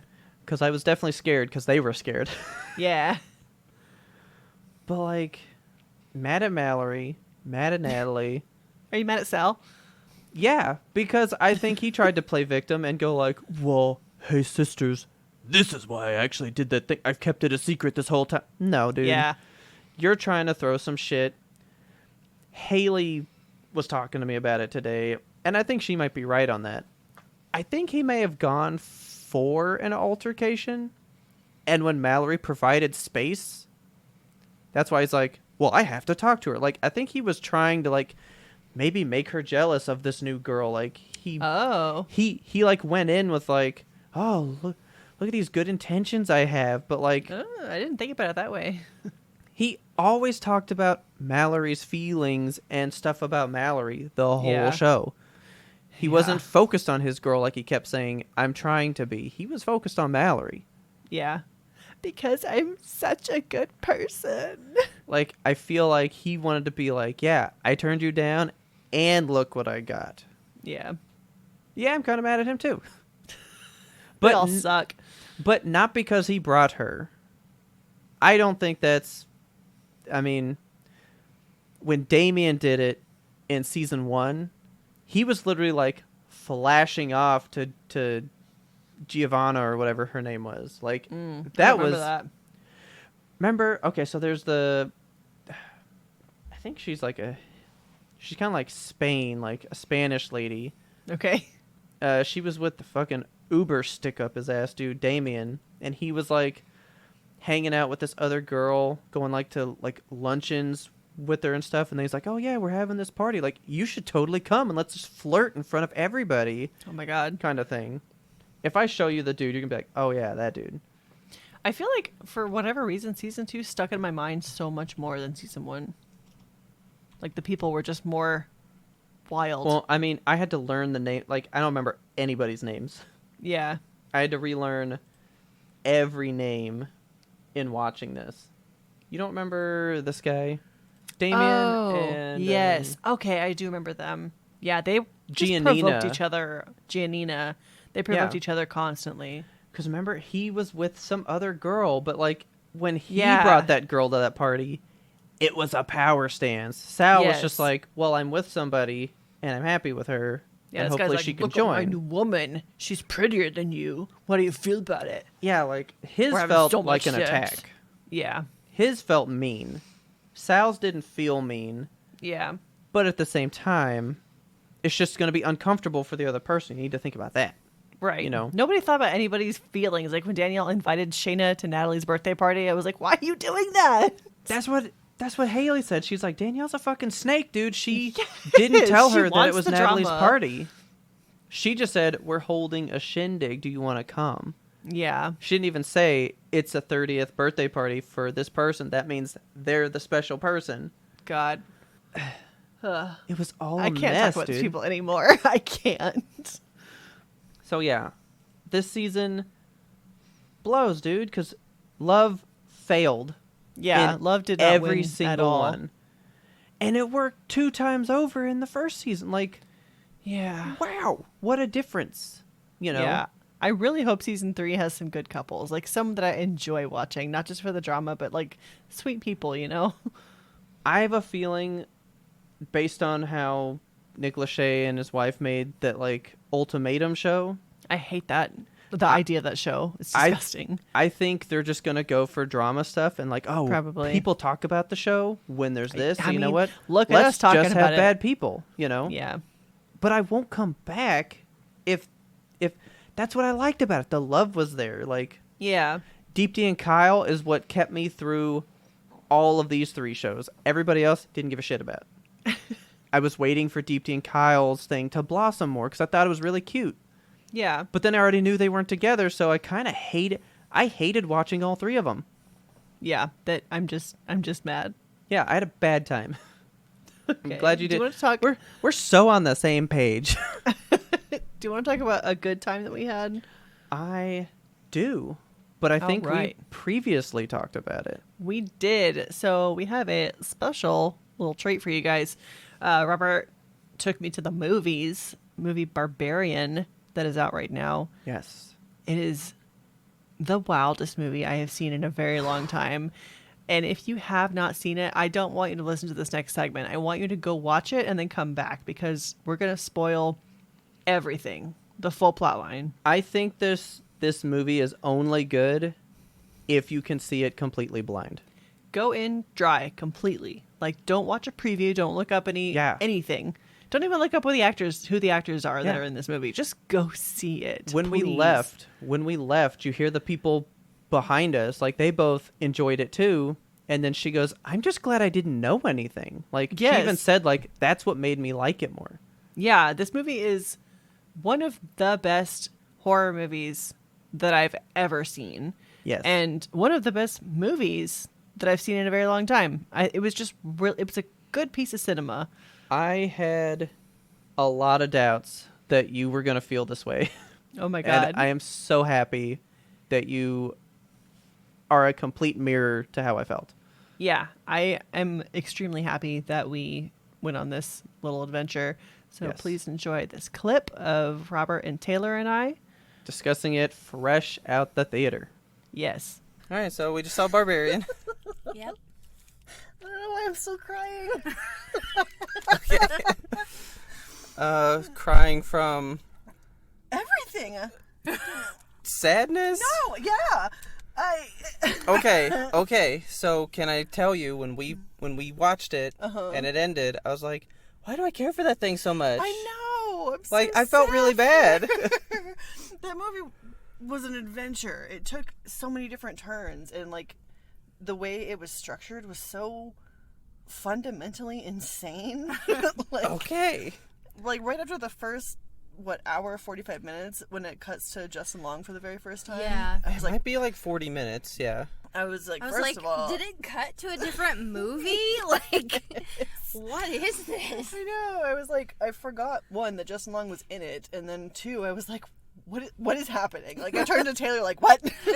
I know. I heard that part. And then I'm just sitting over there, Ricky Tikki Tavi was among us. I really... Like, okay, so this is my second time, right? Yeah. The second time was so much better than the first. Okay. I've just never seen a movie like this. Yeah. It takes every expectation and turns it, and then it was, yeah. But then pays off the ones like, okay, come on. We all were like, oh, he's gonna accidentally shoot her. I thought, okay, so starting at the beginning, right? Okay. Because like Keith, I feel bad for Keith because the second we saw Keith, I was like, he's gonna fucking be the bad guy. We're gonna. Okay. I said the same thing. I did not trust Keith. Like, nope. The second we saw him, I was like, that's Clown Man, not good. Yeah. And then you get the reveal of like the bedroom and the this is gonna be full spoilers for the movie, by the way. So if you guys have not seen the movie, probably go see it before you listen to this. But we'll put that disclaimer in the show notes. I don't think there's anyone here. I think I cracked the windows a little bit. Yeah, it's a little warm in here. We're in the car together. There's no more people, so yeah. There's no more people just like, woo! Yeah, so like you're led to believe it starts with the whole like two people booked the same Airbnb. I was like, ooh, coincidence. That's to share a bed now. But then, like, you see the room in the basement, and I was like, oh, it's going to get even weirder. And then it turns out that the room in the basement is not even, like, relevant until the later half of the movie. It's not even really a thing. Yeah, like, nothing happens in the bucket room. Yeah. Like, I was fully expecting the second half of the movie to take place in that room, like a bottle. Yeah, me too. Okay. Like, when we watched it the first time, I was totally expecting, like, her to follow him down there and be like, Keith, where are you? And then he just like slams the door like, ha ha, gotcha. Yes, that was fully what I was expecting, and that did not happen at all, which I'm happy for because it made it unique. Yeah. Like, it really took the expectation that you had and was like, nope, not going to happen. And then, yeah, it just continues to do that for the rest of the movie. It flips back and forth with all these different things. Like, it fully gives you something to expect, and then it will give it to you. Yeah. And then sometimes it will not give it to you. Yeah. Because, like, alright, I was like, when we first saw it, I leaned over to Taylor and was like, oh, he's getting breastfed. Like, that's gonna happen, right? And then it totally fucking happens. I hated that so much. Okay. Her, like, dirty, bloody boob. I was like, please. Dude. So, it wasn't as... So, we saw it in, like, IMAX the first time. Oh, no, that nipple must have been huge. So, no. Very high definition. The bottle one, you could see so much more of the hair that was on that bottle nipple first, right? Yeah. And I was like, oh, that's hairy. There's a hairy bottle. That's a lot of hair on a bottle. Yeah. This movie did so many cool camera tricks, too. Did you notice all that? Yeah. How it, like, used the really... Like, what do you call it? Like a wide lens or a long lens where everything looked super elongated. Yeah. So, like, when she holds that bottle out to you, it looks huge, and her arm looks enormous and long and terrible. They do really cool with, like, some first-person shots. Like, there's the Justin Long with the knife and then the flashlight thing. Yeah. And then the dude, when it goes back in time, he's in a fisheye lens the whole time. Yeah, and you're seeing him, like, from behind, and everything around him looks, like, so big and weird. Yeah. It's such a distorted movie. Like, the whole way it was filmed, it just fucked with me the whole time. Like, it put me on edge, you know? Yeah. I love the way movies make use of things that are not, you know, visually scary to create dread. Like, they have the tones that they use, or like the different kinds of camera lenses, or just the way an actor is, like, dressed. The way that fucking old man was dressed was spooky as hell. I don't know what about it just like set me off. I was like, he's the villain.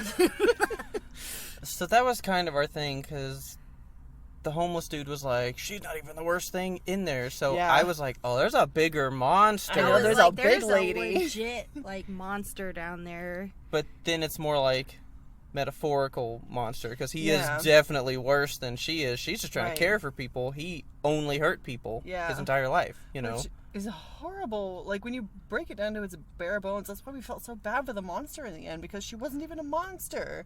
She was just like an inbred, several generation down the line woman who like just wanted a baby. She just wanted a baby. Yeah. Oh man, this movie was fucked up. Oh, and then fucking Justin Long's dude, like, I think they string you along like, maybe he didn't do it. Oh yeah, he definitely did it. But maybe he didn't. Oh yeah, he definitely did it. Like with his rape allegations? Oh yeah. He totally did that shit. So that was a whole... I was trying to parse apart the themes of this movie too, because I know so many horror movies have like a theme, a message they're trying to get across. So I was trying to like figure it out as we were going. I think this just has too many. Yeah. It did have a lot. It was trying to, you know, it's like it into cram one. so much into your brain it's like at once. each person gets their own to make a comment on society. Yeah, like there was a whole thing about cops and how they're pieces of shit and they don't help by the women. Way, dude, all cops are bad. Yes. I hate that part so much because I was like, that is too real. I know, like, it sucked. Like, that sucks. Yeah, she's like the whole side of women because, you know, first of all, she can't trust the tea. She can't, you know, the guy's trying to be nice. I'll wait to open the bottle for you. Like, there's that stuff. And then she gets to show us the cop side. And on top of that, she's a black woman. I know. Which plays into that, too. Yeah, the whole time, though, and he's like, I haven't opened the bottle, I wanted to wait for you. I'm, like, thinking in my head, like, how is he poisoning this wine? How did he get it in there beforehand? That part made me realize that he was actually good, and I was like, he's not the bad guy in this. I thought he was laying it on too thick. I was like, no, this dude's gonna turn. I can feel it. And then he didn't. No. I tried not to figure it out because all I knew was it was supposed to be the scariest movie to come out in forever. Yeah. So I was like, just take me then, because I can't imagine how this is going to be so scary. Yeah. And I didn't leave the movie scared at all. No, I don't feel scared. I feel a lot of emotions. I'm scared as that one movie. Yeah. Yeah. But back onto like the themes. So rape is a big theme in this one because of course that dude is like taking women down in the basement and just doing a fucking whatever on those horrible videotapes that he had. Yeah. And Justin Long. So they have Justin Long's story arc. He's the most unlikable version of Justin Long that I've ever seen in my whole life. And I still liked him. Somehow you still like him. Yes. So yeah. In his little pink Hawaiian shirt, trying to be badass. What a dick. Yeah. But like he has that whole scene where he's like sad and he's trying to call the woman that the allegations are against to apologize. Yeah. And it seems genuine, and then they really went heavy-handed on kind of the mirroring of that in the end of the movie when he's on the top of the water tower because he's like, I can still get away, but you have to slow her down. He fucking literally throws this injured woman that he shot off the water tower. That she went back to save him. I know, God. So he throws her off the water tower, and then when he goes down, he thinks she's dead, and she's not dead, and he's like, oh, I didn't even throw you. You just like... I started to, but then you slipped, and it was exactly the same thing as he was like, well, we were just like fooling around, and she said no, but then she said yes. He is such a con artist, dude. Oh my God. Plays it so good. Yeah. How did she even live through all that, man? She's like a subset of Rasputin, you know. She would not die. I didn't want her to die, but I know. fuck. Taylor did ask because she gets thrown off the water tower, and then Mama jumps off. Yes. And yet somehow it's She still ends up under beneath her. Yeah. I think she grabs her and then like maybe Cradles her as she's dying. I'm thinking maybe they both hit, and then she just pulls her on top. Yeah. I don't think Our Lady like did not hit the ground. No, yeah. I don't think she landed on Mama. I think she just Mama hit too, and I don't it was know, like, just the way they were laid out and like the blood like pooling around them. It it's just only definitely around looked Mama's like, head. Yeah, it definitely just looked like she got injured. Yeah. And she landed on top of her. So Yeah. it was like, how? Yeah. It's wild movie. It's a big movie. Yeah, I fully understand why this would be in your top 10. I'm putting it probably in my top 10, honestly. I just like it, man. I like it so because it's so different. I've never seen a movie like this. Yeah, I was trying to think of like what it might remind me of, and nothing. There's nothing out there that has hit me like this one. Like even the end, like so this second time around when she pulls the trigger on Mama and it cuts to the credits, like it pulls a smile instantly out. It's just like, oh, that's cool. Like, oh, it's just like, it just was neat. It broke my Maybe heart. for you. I don't was know, just man. Like I was a in shell of pain. a human afterwards. Oh, I mean, Yes. I fucking can't stand it when she gives her the kiss. I was like, I feel bad for you. Bubba. Like, That big fucking clawed boop, man. Good God.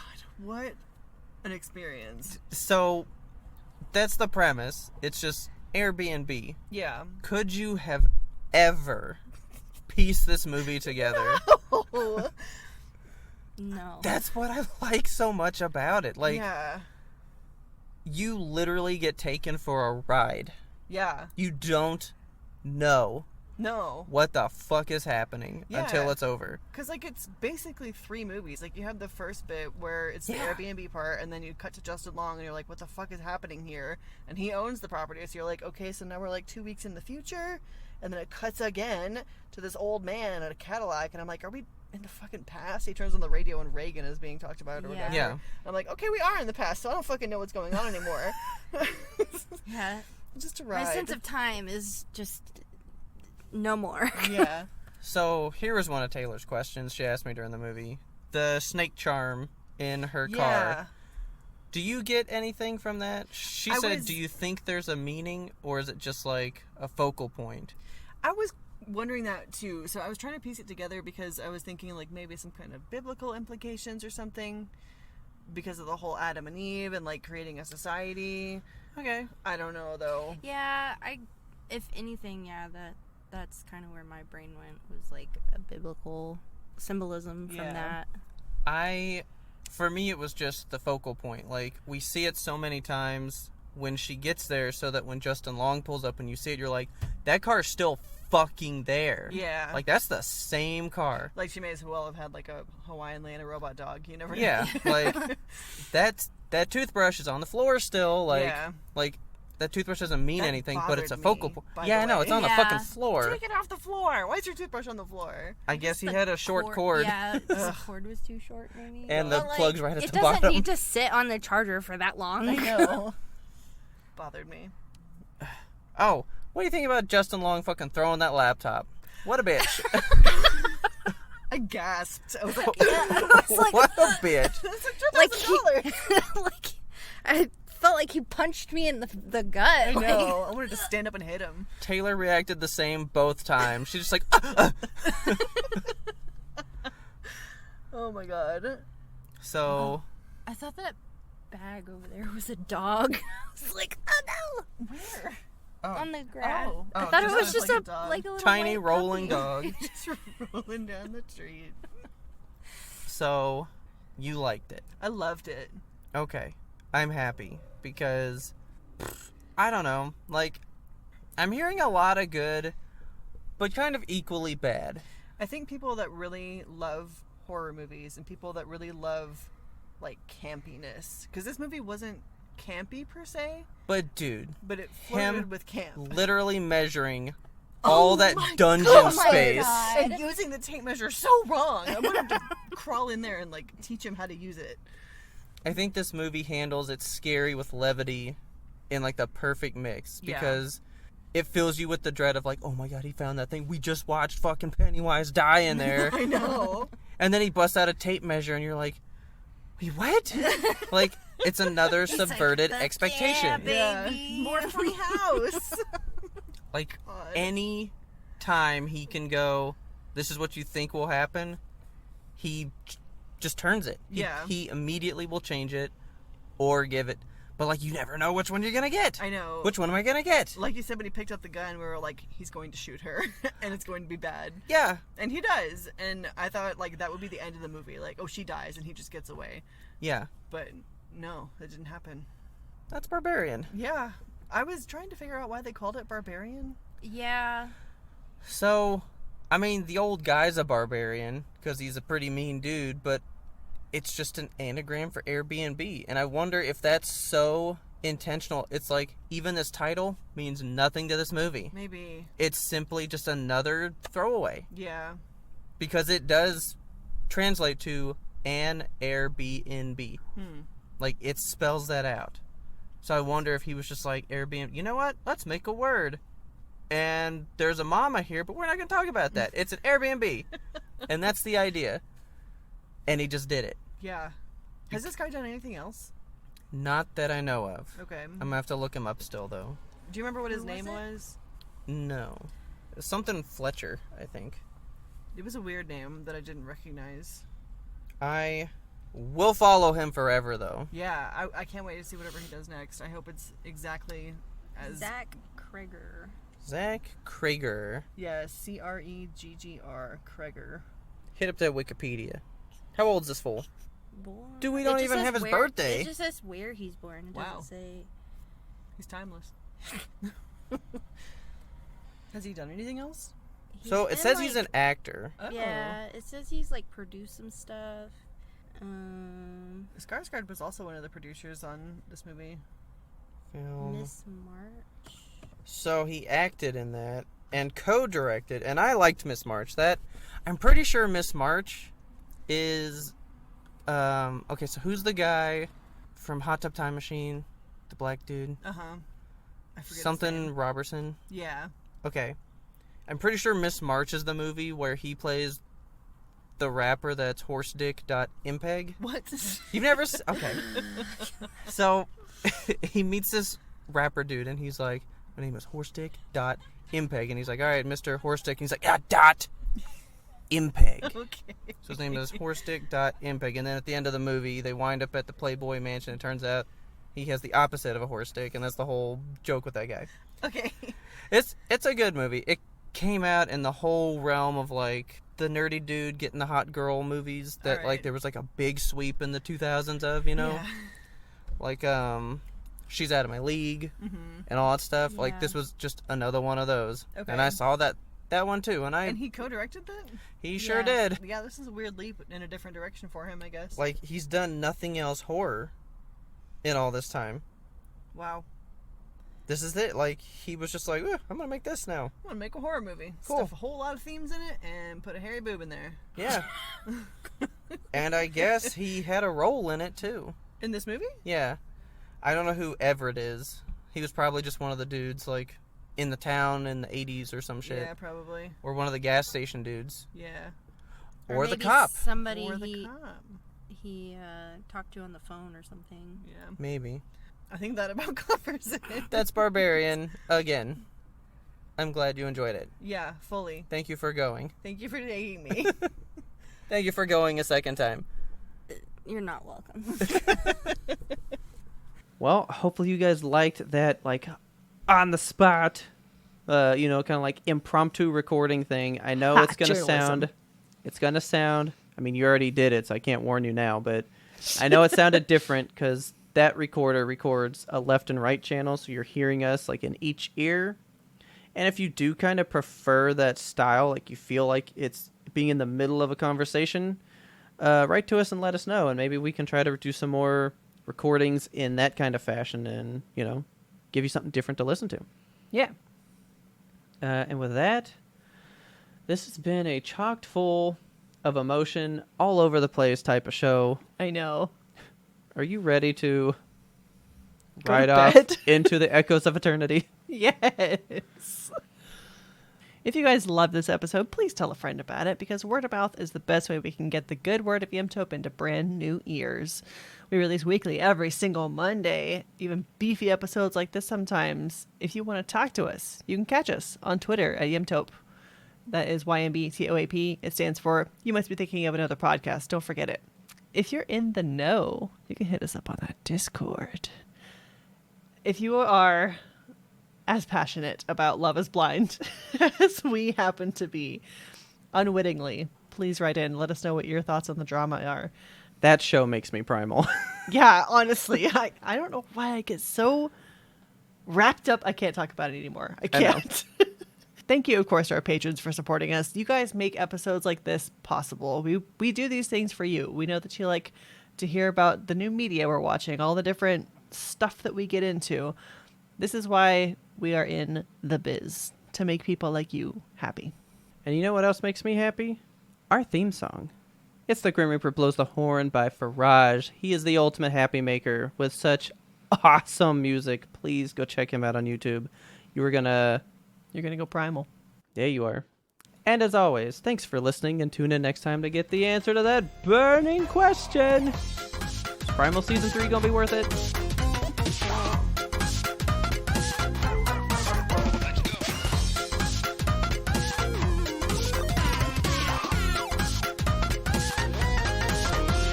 But we had one more important sound we wanted you to hear. Live on the show. As the Ender, you know what I'm going to do? We are officially changing the name of the show? My icon. Oh, shit. In the Discord. We must do the brand new spear face. Look at this beautiful man. I've been waiting to apply it. So there you go. Everyone's going to see this having changed. My God. I will never not have him as a thing here forever. It's beautiful.